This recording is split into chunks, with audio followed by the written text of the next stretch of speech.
ਜਿਹੜੇ ਮੇਰੇ ਐਡੂਟੇਨਮੈਂਟ ਟੂਲਸ ਆ ਇਹਨਾਂ ਦੇ ਵਿੱਚ ਮੈਂ 4 ਚੀਜ਼ਾਂ ਤੇ ਕੰਮ ਕਰ ਰਿਹਾ, ਜਿਨ੍ਹਾਂ ਦੇ ਵਿੱਚ ਪਹਿਲੀ ਹੈਗੀ ਹੈ ਜੀ ਕਾਰਡਬੋਰਡ ਗੇਮ, ਦੂਜਾ ਹੈਗਾ ਜੀ ਸਾਇੰਟੀਫਿਕ ਸੌਂਗਸ, ਫਿਰ ਜਿੰਗਲਸ ਆਉਂਦੇ ਨੇ, ਚੌਥੇ ਨੰਬਰ ਤੇ ਆਉਂਦੇ ਨੇ ਈ ਮੋਡਿਊਲ। ਸੋ ਇਹਨਾਂ ਦਾ ਅਸੀਂ ਇਸ ਤੇ ਕੰਮ ਕਰ ਰਹੇ ਹਾਂ ਤੇ ਅਸੀਂ ਦੇਖਣਾ ਕਿ ਕਿਹੜਾ ਟੂਲ ਇਸ ਵਰਗ ਦੇ ਲੋਕਾਂ ਲਈ ਜਿਹੜਾ ਹੈਗਾ ਜ਼ਿਆਦਾ ਵਧੀਆ ਨਿਕਲ ਕੇ ਆ ਸਕਦਾ, ਤਾਂ ਜੋ ਇੱਕ ਵਾਰੀ ਇਹ ਚੀਜ਼ ਦਾ ਜਦੋਂ ਸਾਨੂੰ ਪਤਾ ਲੱਗ ਗਿਆ ਕਿਹੜੇ ਵਰਗ ਦੇ ਲੋਕਾਂ ਲਈ ਜਿਹੜਾ ਟੂਲ ਜਮਾਂ ਸਹੀ ਹੈ, ਤਾਂ ਅਸੀਂ ਉਸ ਟੂਲ ਤੇ ਕੰਮ ਕਰਕੇ ਉਹਨੂੰ ਉਸ ਮਾਧਿਅਮ ਦੇ ਰਾਹੀਂ ਉਸ 'ਚ ਅਸੀਂ ਜਾਣਕਾਰੀ ਪਹੁੰਚਾਉਣ ਦਾ ਜਿਹੜੀ ਹੈਗੀ ਹੈ ਕੋਸ਼ਿਸ਼ ਕੀਤੀ ਜਾਵੇ। 4 ਚੀਜ਼ਾਂ ਜਿੱਦਾਂ ਤੁਸੀਂ ਦੱਸਿਆ, ਬੋਰਡ ਗੇਮ ਹਾਂਜੀ। ਬਣਾਈ ਆ, ਜਿੰਗਲ, ਸਾਇੰਟੀਫਿਕ Songs, ਸੌਂਗ, ਈ E ਮੋਡਿਊਲ, module। ਉਹ ਸਾਰੇ। ਤੇ ਇਹ ਗੇਮ ਕੀ ਗੇਮ ਜਿਹੜੀ ਉਹ ਬਣਾਈ ਆ ਤੁਸੀਂ, ਮਤਲਬ ਕਿੱਦਾਂ ਇਹ ਕਾਰਡਬੋਰਡ ਗੇਮ ਹਾਂਜੀ। ਆ ਤੁਹਾਡੇ ਫੋਨ ਤੇ ਵੀ ਆ ਜਾਂ ਜੇ ਫੋਕਸ ਜਿਹੜਾ ਉਹਦੇ ਕਾਰਡਬੋਰਡ ਗੇਮ ਤੇ ਇਹ ਜਿਹੜੀ ਅਸੀਂ ਕਹਿੰਦੇ ਆ ਕਿ ਸਨੇਕਸ ਐਂਡ ਲੈਡਰਸ ਗੇਮ ਆ, ਜਿਹੜੀ ਆਪਾਂ ਸਬਸਿਡੀ ਵਾਲੀ ਗੇਮ ਖੇਡਦੇ ਆ, ਕਿ ਉਹਦੇ ਵਿੱਚ ਜੇ ਆਪਾਂ ਦੇਖੀਏ ਵੀ ਜਿਹੜੇ ਲੈਡਰ ਆ, ਜਿਹੜੇ ਪੌੜੀਆਂ ਉਹ ਚੀਜ਼ ਰਿਪਰੈਜ਼ੈਂਟ ਕਰਦੀਆਂ ਵੀ ਜੇ ਅਸੀਂ ਇਹ ਢੰਗ ਅਪਣਾਵਾਂਗੇ ਫਾਇਦਾ ਹੋ ਜੀ, ਹਾਂਜੀ, ਤਾਂ ਉਹ ਸਾਡੀ ਕ੍ਰੌਪ ਲਈ, ਸਾਡੀ ਖੇਤੀ ਲਈ ਲਾਹੇਵੰਦ ਕਿਵੇਂ ਰਹਿਣਗੀਆਂ। ਬਟ ਜਿੱਥੇ ਸੱਪਾਂ ਦੀ ਗੱਲ ਕਰੀਏ ਤਾਂ ਸੱਪ ਮਤਲਬ ਵੀ ਉਹਨਾਂ ਨੇ ਤਾਂ ਡੰਗ ਹੀ ਮਾਰਨਾ, ਉਹਨਾਂ ਨੇ ਨੁਕਸਾਨ ਪਹੁੰਚਾਉਣਾ। ਤਾਂ ਸੱਪਾਂ ਦੇ ਰਾਹੀਂ ਅਸੀਂ ਉਹ ਚੀਜ਼ਾਂ ਦਿਖਾ ਰਹੇ ਹਾਂ ਕਿ ਜੇ ਅਸੀਂ ਇਹ ਚੀਜ਼ਾਂ ਆਪਦੀ ਖੇਤੀ ਦੇ ਵਿੱਚ, ਅਸੀਂ ਇਹ ਆਪਦੀ ਫਾਰਮਿੰਗ ਦੇ ਵਿੱਚ ਕਰਤੀਆਂ ਜਾਂ ਕੀਤੀਆਂ, ਤਾਂ ਸਾਨੂੰ ਨੁਕਸਾਨ ਪਹੁੰਚ ਸਕਦਾ। ਫ੍ਰੈਜ਼ਨੋ ਤੇ ਪੰਜਾਬ ਦਾ ਕਹਿੰਦੇ ਮੌਸਮ ਇੱਕੋ ਜਿਹਾ ਲੱਗਦਾ, ਤੁਹਾਨੂੰ ਵੀ ਮਹਿਸੂਸ ਹੋਇਆ ਏਦਾਂ ਹੀ? ਬਿਲਕੁਲ ਜੀ, ਫ੍ਰੈਜ਼ਨੋ ਆ ਕੇ ਮੈਨੂੰ ਲੱਗਦਾ, ਮੈਨੂੰ ਇੱਕ ਦਿਨ ਵੀ ਲੱਗਾ ਹੀ ਨਹੀਂ ਕਿ ਮੈਂ ਅਮਰੀਕਾ ਆਇਆ ਹੋਇਆ। ਮੈਨੂੰ ਇੰਝ ਹੀ ਲੱਗ ਰਿਹਾ ਕਿ ਮੈਂ ਪੰਜਾਬ ਦੇ ਵਿੱਚ ਹੀ ਜਿਹੜਾ ਹੈਗਾ ਆਪਦਾ, ਬਸ ਮੈਨੂੰ ਐ ਲੱਗ ਰਿਹਾ ਕਿ ਪੰਜਾਬ ਦੇ ਵਿੱਚ ਇੱਕ ਸ਼ਹਿਰ ਤੋਂ ਉੱਠ ਕੇ ਮੈਂ ਦੂਜੇ ਸ਼ਹਿਰ 'ਚ ਹੀ ਆਇਆ, ਤੇ ਕੋਈ ਜ਼ਿਆਦਾ ਫਰਕ ਲੱਗ ਨਹੀਂ ਰਿਹਾ ਜੀ। ਆਉਂਦਿਆਂ ਨੂੰ ਕਿਸਾਨ ਮੇਲਾ ਵੀ ਦੇਖਣ ਨੂੰ ਮਿਲ ਗਿਆ। ਹਾਂਜੀ, ਮੇਰੀ ਉੱਥੇ ਕਾਫੀ ਜਿਹੜੇ ਹੈਗੇ ਨੇ, ਜਿਹੜੇ ਵਿਗਿਆਨੀ ਆਏ ਸੀ ਜਿਨ੍ਹਾਂ ਨੇ ਆਪਣੇ ਬੂਥ ਲਾਏ ਸੀ, ਮੇਰੀ ਉੱਥੇ ਉਹਨਾਂ ਨਾਲ ਬੜੀ ਵਧੀਆ ਮੁਲਾਕਾਤ ਹੋਈ। ਉਹਨਾਂ ਨੇ ਉਹ ਇਵੈਂਟ ਆਰਗੇਨਾਈਜ਼ ਕਰਾਇਆ, ਪਹਿਲਾਂ ਤਾਂ ਉਹਨਾਂ ਦਾ ਧੰਨਵਾਦ ਕਿ ਉਹਨਾਂ ਨੇ ਤਰੀਕੇ ਨਾਲ ਮੈਨੂੰ ਵੀ ਉੱਥੇ ਆਉਣ ਦਾ ਮੌਕਾ ਦਿੱਤਾ। ਤੇ ਫਿਰ ਉੱਥੇ ਜਿਹੜੀ ਮੇਰੀ ਗੱਲਬਾਤ ਕਾਫੀ ਵਧੀਆ ਰਹੀ, ਮੈਨੂੰ ਉੱਥੇ ਬਹੁਤ ਕੁਝ ਚੀਜ਼ਾਂ ਦਾ ਪਤਾ ਲੱਗਾ ਮੇਰੇ ਵਾਸਤੇ, ਕਿਉਂਕਿ ਮੇਰੇ ਵਾਸਤੇ ਇੱਥੇ ਫੀਡਬੈਕ ਹੈ ਜਿਹੜੀ ਉਹ ਸਭ ਤੋਂ ਜ਼ਿਆਦਾ ਜ਼ਰੂਰੀ ਹੈ ਕਿ ਇੱਥੋਂ ਦੇ ਐਕਸਪਰਟਸ ਦਾ ਓਪੀਨੀਅਨ ਕੀ ਹੈ ਇਸ ਚੀਜ਼ ਨੂੰ ਲੈ ਕੇ। ਕਿਉਂਕਿ ਜਦੋਂ ਮੈਨੂੰ ਇੱਥੋਂ ਦਾ ਐਕਸਪਰਟਸ ਦਾ ਓਪੀਨੀਅਨ ਮਿਲੂਗਾ, ਮੈਨੂੰ ਉਹਨਾਂ ਦੀ ਜਿਹੜੀ ਹੈਗੀ ਆ, ਉਹਨਾਂ ਵੱਲੋਂ ਮੈਨੂੰ ਜਾਣਕਾਰੀ ਮਿਲੂਗੀ, ਫਿਰ ਹੀ ਉਸ ਜਾਣਕਾਰੀ ਨੂੰ ਜਿਹੜਾ ਮੈਂ ਆਪਦੇ ਟੂਲਸ ਦੇ ਵਿੱਚ ਪਾ ਕੇ, ਜਿਹੜਾ ਆਪਾਂ ਕਹਿ ਸਕਦੇ ਕਿ ਬਿਹਤਰ ਬਣਾਉਣ ਦਾ ਕੋਸ਼ਿਸ਼ ਕਰੂੰਗਾ ਮੈਂ। ਉਹਨਾਂ ਨੇ ਮੇਰੇ ਨਾਲ ਬੜੀ ਵਧੀਆ ਗੱਲਬਾਤ ਕੀਤੀ, ਉਹਨਾਂ ਨੇ ਮੇਰੇ ਟੂਲਸ ਉੱਥੇ ਉਹਨਾਂ ਨੂੰ ਦੇਖਿਆ, ਯੂਜ਼ ਕੀਤਾ, ਤੇ ਉਹਨਾਂ ਨੇ ਮੈਨੂੰ ਬੜੀ ਵਧੀਆ ਆਪਦੀ ਰਾਏ ਵੀ ਦੱਸੀ ਕਿ ਤੂੰ ਇਸ ਪੱਖ ਤੇ ਕੰਮ ਕਰ ਲਾ, ਜਾਂ ਇਹ ਪੱਖ ਤੇਰਾ ਬਹੁਤ ਵਧੀਆ, ਇਹਨੂੰ ਆਈ ਲੈ ਕੇ ਚੱਲੋ, ਇਸ 'ਚ ਥੋੜ੍ਹੀ ਜਿਹੀ ਇੰਪਰੂਵਮੈਂਟ ਦੀ ਲੋੜ ਆ। ਉਹ ਚੀਜ਼ ਮੈਨੂੰ ਉੱਥੇ ਬਹੁਤ ਵਧੀਆ ਲੱਗੀ, ਤੇ ਉੱਥੇ ਹਾਂਜੀ ਮੇਰੀ ਮੁਲਾਕਾਤ ਬਹੁਤ ਵਧੀਆ ਰਹੀ। ਅਸੀਂ ਇਹ ਜਿਹੜੀ ਗੇਮ ਬਣਾਈ ਸੀਗੀ ਜੀ, ਸਭ ਤੋਂ ਪਹਿਲਾਂ ਇਹ ਅਸੀਂ ਬਣਾਈ ਸੀ ਨਰਮੇ ਦੇ ਲਈ। ਹੁਣ ਪੰਜਾਬ ਦੇ ਵਿੱਚ ਜਿਹੜਾ ਨਰਮਾ, ਉਹ ਇਨਆਰਗੈਨਿਕ ਕਾਟਨ, ਜਿਹੜੀ ਆਪਾਂ ਗੱਲ ਕਰੀਏ ਤਾਂ ਇਨਆਰਗੈਨਿਕ ਪ੍ਰੈਕਟਿਸਿਸ ਦੇ ਨਾਲ ਆ ਵੀ ਤੁਸੀਂ ਆਹ ਫਰਟੀਲਾਈਜ਼ਰ ਪਾਉਣਾ, ਆਹ ਪੈਸਟੀਸਾਈਡ ਪਾਉਣਾ, ਉਸ ਦੇ ਲਈ ਬਣਾਈ।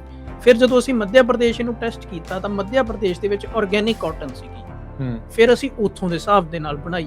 ਐਵੇਂ ਹੀ ਅਸੀਂ ਤੰਜ਼ਾਨੀਆ ਦੇ ਵਿੱਚ ਵੀ ਉੱਥੇ ਕੀ ਮੌਸਮ ਆ, ਕਿਹੜੀਆਂ ਤਕਨੀਕਾਂ, ਕਿਹੜੀ ਮਸ਼ੀਨਰੀ ਉੱਥੇ ਅਵੇਲੇਬਲ ਆ, ਉਹ ਸਾਰੀਆਂ ਚੀਜ਼ਾਂ ਨੂੰ ਅਸੀਂ ਧਿਆਨ 'ਚ ਰੱਖ ਕੇ ਹੀ ਗੇਮ ਬਣਾਉਂਦੇ ਹਾਂ। ਸਾਡੇ ਨਾਲ ਜਿਵੇਂ ਮੈਂ ਕਹਾਂ ਕਿ ਸਾਡੇ ਨਾਲ ਬੜੇ ਸਬਜੈਕਟ ਮੈਟਰ ਐਕਸਪਰਟਸ ਹੁੰਦੇ ਆ, ਅਸੀਂ ਮਤਲਬ ਇਕੱਲੇ ਐਕਸਟੈਂਸ਼ਨ ਵਾਲੇ ਲੈ ਕੇ ਨਹੀਂ ਕੰਮ ਕਰਦੇ ਕਿ ਬਸ ਅਸੀਂ ਇਹ ਗੇਮ ਨੂੰ ਫੈਲਾਉਣਾ। ਗੇਮ ਨੂੰ ਬਣਾਉਣ ਲਈ ਜਿਹੜੀ ਅਸਲ ਚੀਜ਼ ਜ਼ਰੂਰੀ ਹੈ, ਉਹਦੇ ਲਈ ਅਸੀਂ ਪੂਰੀ ਇੱਕ ਟੀਮ ਹੁੰਦੀ ਸਾਡੀ, ਸਾਡੇ ਨਾਲ ਐਗਰੋਨੋਮਿਸਟ ਹੁੰਦੇ ਆ, ਐਂਟੋਮੋਲੋਜਿਸਟ ਹੁੰਦੇ ਆ, ਅਸੀਂ ਸਾਰਿਆਂ ਨੂੰ ਲੈ ਕੇ, ਸਾਰਿਆਂ ਦੀ ਜਿਹੜੀ ਹੈਗੀ ਆ ਸਾਂਝੀ ਸਲਾਹ ਦੇ ਨਾਲ ਹੀ ਜਿਹੜੀ ਹੈਗੀ ਆ ਫਿਰ ਗੇਮ ਬਣਾਉਂਦੇ ਆ। ਦੇਖੋ ਜੀ, ਦੁਨੀਆ ਤੇ ਬੜਾ ਕੁਝ ਆਉਂਦਾ, ਬੜਾ ਕੁਝ ਜਾਂਦਾ, ਬਟ ਖੇਤੀ ਇੱਕ ਐਸਾ ਧੰਦਾ ਜਿਹੜਾ ਕਦੇ ਮੁੱਕ ਨਹੀਂ ਸਕਦਾ, ਕਿਉਂਕਿ ਜੇ ਖੇਤੀ ਮੁੱਕ ਗਈ ਤਾਂ ਇਨਸਾਨ ਭੁੱਖਾ ਮਰ ਜਾਊਗਾ। Punjabi radio USA, Punjabi TV USA ਦੇ ਤੇ ਆਪ ਸਭ ਦਾ ਸਵਾਗਤ ਹੈ। ਮੈਂ ਰਾਜਕਨਵੀਰ ਸਿੰਘ। ਅੱਜ ਦੇ ਇਸ ਵਿਸ਼ੇਸ਼ ਪ੍ਰੋਗਰਾਮ ਦੇ ਵਿੱਚ ਤੁਹਾਡੇ ਨਾਲ ਗੱਲਬਾਤ ਕਰਵਾਉਣ ਜਾ ਰਹੇ ਹਾਂ ਪੰਜਾਬੀ ਐਗਰੀਕਲਚਰ ਯੂਨੀਵਰਸਿਟੀ ਤੋਂ ਇਸ ਟਾਈਮ ਅਮਰੀਕਾ ਦੇ ਵਿੱਚ exchange visa, student visa program ਦੇ ਉੱਤੇ ਪਹੁੰਚੇ ਹੋਏ ਸਨੀ ਅਨੁਰੁੱਧ ਸਿੰਘ ਹੋਣਾ ਦੇ ਨਾਲ। ਇਹ ਆਪਣੀ PhD ਇਸ ਮੌਕੇ PAU ਤੋਂ ਕਰ ਰਹੇ ਆ, ਤੇ ਇੱਥੇ ਆ ਕੇ ਕਿਸਾਨਾਂ ਦੇ ਲਈ ਐਜੂਕੇਸ਼ਨ ਜਾਂ ਉਹਨਾਂ ਦੀ ਜਿਹੜੀ ਸਮਝ ਆ, ਉਸ ਨੂੰ ਕਿਸਾਨੀ ਸਮਝ ਆ, ਉਸ ਨੂੰ ਕਿੱਦਾਂ ਵਧਾਇਆ ਜਾ ਸਕਦਾ, ਉਸ ਦੇ ਉੱਤੇ ਖਾਸ ਤੌਰ ਦੇ ਉੱਤੇ ਆਪਣੀ ਜਿਹੜੀ ਉਹ ਪੜ੍ਹਾਈ ਕਰ ਰਹੇ ਆ, PhD ਆਪਣੀ ਕਰ ਰਹੇ ਆ, ਥੀਸਿਸ ਉਸ ਦੇ ਉੱਤੇ ਜਿਹੜੇ ਉਹ ਲਿਖ ਰਹੇ ਆ। ਸੋ ਉਸ ਸੰਬੰਧ ਦੇ ਵਿੱਚ ਆਪਾਂ ਉਹਨਾਂ ਦੇ ਨਾਲ ਅੱਜ ਗੱਲਬਾਤ ਕਰਦੇ ਹਾਂ। ਸਭ ਤੋਂ ਪਹਿਲਾਂ ਸਨੀ ਅਨੁਰੁੱਧ ਸਿੰਘ ਹੁਣਾਂ ਨੂੰ ਜੀ ਆਇਆਂ ਨੂੰ ਆਖਦੇ ਹਾਂ। ਸਵਾਗਤ ਹੈ, ਸਤਿ ਸ਼੍ਰੀ ਅਕਾਲ ਜੀ। ਜੀ ਆਇਆਂ ਨੂੰ ਜੀ। ਸਤਿ ਸ਼੍ਰੀ ਅਕਾਲ ਜੀ। ਜੀ, ਸੋ ਸਨੀ ਅਨੁਰੁੱਧ ਸਿੰਘ ਜੀ, ਕਿੱਦਾਂ ਚੱਲ ਰਿਹਾ? ਅਮਰੀਕਾ ਕਦੋਂ ਪਹੁੰਚੇ ਸੀਗੇ ਜੀ? ਅਮਰੀਕਾ ਮੈਂ ਪਹੁੰਚਿਆ ਸੀਗਾ ਜੀ 14 ਫਰਵਰੀ ਨੂੰ, ਤੇ ਉਸ ਤੋਂ ਬਾਅਦ ਫ੍ਰੈਜ਼ਨੋ ਜਿੱਥੇ ਮੇਰਾ ਕੰਮ ਹੈ ਜੀ, ਉੱਥੇ ਮੈਂ 17 ਫਰਵਰੀ ਨੂੰ ਪਹੁੰਚ ਗਿਆ ਸੀਗਾ ਜੀ। ਇੱਥੇ ਫ੍ਰੈਜ਼ਨੋ ਸਟੇਟ ਯੂਨੀਵਰਸਿਟੀ ਚ ਆਏ ਹੋਏ ਆ? ਮੈਂ ਫ੍ਰੈਜ਼ਨੋ ਸਟੇਟ ਯੂਨੀਵਰਸਿਟੀ ਦੇ ਵਿੱਚ ਡਾਕਟਰ ਗੁਰੀਤ ਬਰਾੜ ਨੇ, ਉਹਨਾਂ ਦੇ ਨਾਲ ਮੈਂ ਇਸ ਜਿਹੜਾ ਆਪਣਾ ਮੇਰਾ PhD ਦਾ ਪ੍ਰੋਜੈਕਟ ਹੈ ਜੀ, ਉਸ ਦੇ ਤਹਿਤ ਮੈਂ ਉਹਨਾਂ ਨਾਲ ਕੰਮ ਕਰਨ ਆਇਆ ਹੋਇਆ ਜੀ, ਪੰਜਾਬ ਖੇਤੀਬਾੜੀ ਯੂਨੀਵਰਸਿਟੀ ਵੱਲੋਂ। ਸੋ ਪੀਏਯੂ ਤੇ ਫਰੈਜ਼ਨੋ ਸਟੇਟ ਯੂਨੀਵਰਸਿਟੀ ਦਾ ਆਪਸ ਦੇ ਵਿੱਚ ਐਮਓਯੂ ਸਾਈਨਡ ਹੈਗਾ ਇਸ ਹਾਂਜੀ। ਦੇ ਸੰਬੰਧ ਵਿੱਚ? ਹਾਂਜੀ, ਅਸੀਂ ਇੱਕ ਮੇਰੇ ਜਿਹੜੇ ਪੀਐਚਡੀ ਦੇ ਮੇਜਰ ਐਡਵਾਈਜ਼ਰ ਨੇ ਡਾਕਟਰ ਅਨਿਲ ਸ਼ਰਮਾ, ਹੂੰ ਉਹਨਾਂ ਨੇ ਇੱਕ ਐਮਓਯੂ ਦੇ ਤਹਿਤ ਹੈ ਜਿਹੜਾ ਇਹ ਸਾਡਾ ਪੀਐਚਡੀ ਦਾ ਜਿਹੜਾ ਪ੍ਰੋਜੈਕਟ ਹੈ, ਇਹ ਕੈਲੀਫੋਰਨੀਆ ਸਟੇਟ ਯੂਨੀਵਰਸਿਟੀ ਤੇ ਸਾਡੀ ਪੀਏਯੂ ਦੇ ਨਾਲ ਜਿਹੜਾ ਹੈਗਾ ਹੈ, ਇਹ ਜੁਆਇੰਟ ਇੱਕ ਕੋਲੈਬੋਰੇਟਿਵ ਸਟੱਡੀ ਹੈ, ਜਿਸ ਦੇ ਵਿੱਚ ਜੇ ਮੈਂ ਗੱਲ ਕਰਾਂ ਤਾਂ ਮੇਰੀ ਜਿਹੜੀ ਪੀਐਚਡੀ ਦਾ ਥੀਸਿਸ ਦਾ ਵਿਸ਼ਾ ਜੀ, ਕਿ ਮੈਂ ਜਿਹੜੇ ਹੈਗੇ ਆ ਐਡਿਊਟੇਨਮੈਂਟ ਟੂਲਸ, ਜਿਹੜੇ ਦੋ ਵਰਡਸ ਤੋਂ ਅਸੀਂ ਲੈ ਕੇ ਬਣਾਇਆ ਗਿਆ ਕਿ ਐਜੂਕੇਸ਼ਨ ਤੇ ਐਂਟਰਟੇਨਮੈਂਟ, ਜਾਣਕਾਰੀ ਤੇ ਪਲੱਸ ਮਨੋਰੰਜਨ ਦੇ ਨਾਲ ਅਸੀਂ ਕਿਵੇਂ ਜਿਹੜੇ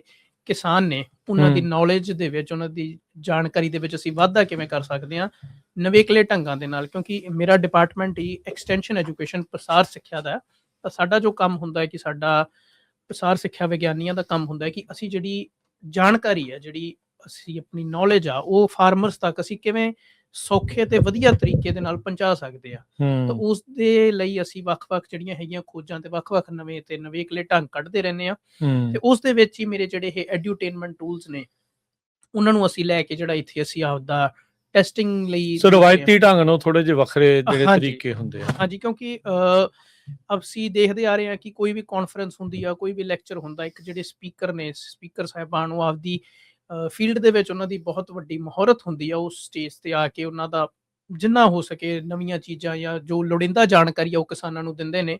ਬਟ ਕਿਤੇ ਨਾ ਕਿਤੇ ਜੋ ਮੈਂ ਓਬਜ਼ਰਵ ਕੀਤਾ, ਮੈਨੂੰ ਲੱਗਦਾ ਕਿ ਕਿਤੇ ਨਾ ਕਿਤੇ ਜਦੋਂ ਇੱਕ ਆਪਾਂ ਕਹਿ ਦਈਏ ਰਿਸੋਰਸ ਪਰਸਨ ਸਟੇਜ ਤੇ ਖੜ ਕੇ ਬੋਲ ਰਹੇ ਹੁੰਦੇ ਆ, ਤਾਂ ਕਿਤੇ ਨਾ ਕਿਤੇ ਜਿਹੜੀ ਆਡੀਅנס ਹੁੰਦੀ ਆ, ਉਹ ਹੋ ਸਕਦਾ 10 ਮਿੰਟਾਂ ਬਾਅਦ, ਅੱਧੇ ਘੰਟੇ ਬਾਅਦ ਉਹ ਕਿਤੇ ਨਾ ਕਿਤੇ ਥੋੜਾ ਡਿਸਟਰੈਕਟ ਹੋਣ ਲੱਗ ਜਾਂਦੀ ਹੈ, ਕਿਉਂਕਿ ਉਹ ਵਨ ਵੇ ਕਮਿਊਨੀਕੇਸ਼ਨ ਹੁੰਦੀ ਆ, ਤੇ ਕਮਿਊਨੀਕੇਸ਼ਨ ਦੇ ਵਿੱਚ ਮੈਸੇਜ ਦਾ ਰਿਸੀਵਰ ਤੱਕ ਪਹੁੰਚਣਾ ਹੀ ਸਭ ਤੋਂ ਵੱਡਾ ਆਪਾਂ ਕਹਿ ਸਕਦੇ ਆ ਕਿ ਇੱਕ ਐਲੀਮੈਂਟ ਹੁੰਦਾ ਕਿ ਜਦੋਂ ਮੈਸੇਜ ਆਪਣਾ ਸਹੀ ਤਰੀਕੇ ਨਾਲ ਪਹੁੰਚ ਗਿਆ ਤਾਂ ਆਪਣਾ ਕਹਿ ਸਕਦੇ ਕਿ ਸਾਡੀ ਕਮਿਊਨੀਕੇਸ਼ਨ ਵਧੀਆ ਹੋਊਗੀ। ਸੋ ਐਕਸਟੈਂਸ਼ਨ ਦੇ ਵਿੱਚ ਸਾਡਾ ਇਹੀ ਹੁੰਦਾ ਹੈ ਕਿ ਅਸੀਂ ਜਿਹੜਾ ਮੈਸੇਜ ਹੈ ਉਹ ਇਸ ਤਰੀਕੇ ਦਾ ਇੱਕ ਕਮਿਊਨੀਕੇਸ਼ਨ ਚੈਨਲ ਬਣਾਈਏ ਕਿ ਜਿਹਦੇ ਵਿੱਚ ਕੋਈ ਨੋਇਸ ਨਾ ਆ ਸਕੇ, ਕੋਈ ਹਿੰਡਰੈਂਸ ਨਾ ਆ ਸਕੇ, ਤੇ ਕਲੀਅਰ ਕੱਟ ਟਰਾਂਸਪੇਰੈਂਟ ਮੈਸੇਜ ਜਿਹੜਾ ਹੈਗਾ ਸੈਂਡਰ ਤੋਂ ਰਿਸੀਵਰ ਤੱਕ ਹੋ ਸਕੇ। ਸੋ ਰਿਸੀਵਰ ਵਾਲੇ ਐਂਗਲ ਤੋਂ ਆਏ ਤੁਹਾਡਾ ਜਿਹੜਾ ਮੇਨ ਫੋਕਸ ਵੀ, ਹਾਂਜੀ, ਜਿੰਨੇ ਵਿਦਿਆ ਜਾਂ ਜਿੰਨੇ ਐਜੂਕੇਸ਼ਨ ਗ੍ਰਹਿਣ ਕਰਨੀ ਆ ਵੀ ਉਹ ਆਪਣੇ ਪੱਧਰ ਦੇ ਉੱਤੇ ਜਾਂ ਆਪਣੀ ਮਰਜ਼ੀ ਦੇ ਨਾਲ ਜਾਂ ਆਪਣੇ ਸਮੇਂ ਦੇ ਹਿਸਾਬ ਦੇ ਨਾਲ ਕਰੇ। ਹਾਂਜੀ, ਕਿਉਂਕਿ ਜਿਹੜੇ ਮੇਰੇ ਐਡਿਊਟੇਨਮੈਂਟ ਟੂਲਸ ਆ, ਇਹਨਾਂ ਦੇ ਵਿੱਚ ਮੈਂ 4 ਚੀਜ਼ਾਂ ਤੇ ਕੰਮ ਕਰ ਰਿਹਾ, ਜਿਨ੍ਹਾਂ ਦੇ ਵਿੱਚ ਪਹਿਲੀ ਹੈਗੀ ਹੈ ਜੀ ਕਾਰਡਬੋਰਡ ਗੇਮ, ਦੂਜਾ ਹੈਗਾ ਜੀ ਸਾਇੰਟਿਫਿਕ ਸੌਂਗਸ, ਫਿਰ ਜਿੰਗਲਸ ਆਉਂਦੇ ਨੇ, ਤੇ ਚੌਥੇ ਨੰਬਰ ਤੇ ਆਉਂਦੇ ਨੇ ਈ ਮੋਡਿਊਲਸ। ਸੋ ਇਹਨਾਂ ਦਾ ਅਸੀਂ ਇਸ ਤੇ ਕੰਮ ਕਰ ਰਹੇ ਹਾਂ, ਤੇ ਅਸੀਂ ਦੇਖਣਾ ਕਿ ਕਿਹੜਾ ਟੂਲ ਕਿਸ ਵਰਗ ਦੇ ਲੋਕਾਂ ਲਈ ਜਿਹੜਾ ਹੈਗਾ ਜ਼ਿਆਦਾ ਵਧੀਆ ਨਿਕਲ ਕੇ ਆ ਸਕਦਾ, ਤਾਂ ਜੋ ਇੱਕ ਵਾਰੀ ਇਹ ਚੀਜ਼ ਦਾ ਜਦੋਂ ਸਾਨੂੰ ਪਤਾ ਲੱਗ ਗਿਆ ਕਿ ਕਿਹੜੇ ਵਰਗ ਦੇ ਲੋਕਾਂ ਲਈ ਜਿਹੜਾ ਟੂਲ ਜਮਾਂ ਸਹੀ ਹੈ, ਤਾਂ ਅਸੀਂ ਉਸ ਟੂਲ ਤੇ ਕੰਮ ਕਰਕੇ ਉਹਨੂੰ ਉਸ ਮਾਧਿਅਮ ਦੇ ਰਾਹੀਂ ਉਸ 'ਚ ਅਸੀਂ ਜਾਣਕਾਰੀ ਪਹੁੰਚਾਉਣ ਦਾ ਜਿਹੜੀ ਹੈਗੀ ਹੈ ਕੋਸ਼ਿਸ਼ ਕੀਤੀ ਜਾਵੇ। ਅੱਛਾ, ਅਕਸਰ ਜਿਹੜੀ ਚੀਜ਼ ਦੇ ਬਾਰੇ ਗੱਲ ਹੁੰਦੀ ਆ, ਇਹ ਚਲੋ ਤੁਹਾਡੀ ਇਹਦੇ ਤੋਂ ਥੋੜਾ ਡਿਫਰੈਂਟ, ਆਪਾਂ ਉਹਦੇ ਬਾਰੇ ਵੀ ਗੱਲ ਕਰਾਂਗੇ, ਤੁਹਾਡੀ ਜਿਹੜੀ ਸਟੱਡੀ ਬਾਰੇ, ਵੀ ਫਰੈਜ਼ਨੋ ਤੇ ਪੰਜਾਬ ਦਾ ਕਹਿੰਦੇ ਵੀ ਮੌਸਮ ਇੱਕੋ ਜਿਹਾ ਲੱਗਦਾ, ਤੁਹਾਨੂੰ ਵੀ ਮਹਿਸੂਸ ਹੋਇਆ ਏਦਾਂ ਹੀ? ਬਿਲਕੁਲ ਜੀ, ਫਰੈਜ਼ਨੋ ਆ ਕੇ ਮੈਨੂੰ ਲੱਗਦਾ, ਮੈਨੂੰ ਇੱਕ ਦਿਨ ਵੀ ਲੱਗਾ ਹੀ ਨਹੀਂ ਕਿ ਮੈਂ ਅਮਰੀਕਾ ਆਇਆ ਹੋਇਆ, ਮੈਨੂੰ ਇੰਝ ਹੀ ਲੱਗ ਰਿਹਾ ਕਿ ਮੈਂ ਪੰਜਾਬ ਦੇ ਵਿੱਚ ਹੀ ਜਿਹੜਾ ਹੈਗਾ ਆਪਦਾ, ਬਸ ਮੈਨੂੰ ਐ ਲੱਗ ਰਿਹਾ ਕਿ ਪੰਜਾਬ ਦੇ ਵਿੱਚ ਇੱਕ ਸ਼ਹਿਰ ਤੋਂ ਉੱਠ ਕੇ ਮੈਂ ਦੂਜੇ ਸ਼ਹਿਰ 'ਚ ਹੀ ਆਇਆ, ਤੇ ਕੋਈ ਜ਼ਿਆਦਾ ਫਰਕ ਲੱਗ ਨਹੀਂ ਰਿਹਾ ਜੀ। ਆਉਂਦਿਆਂ ਨੂੰ ਕਿਸਾਨ ਮੇਲਾ ਵੀ ਦੇਖਣ ਨੂੰ ਮਿਲ ਗਿਆ।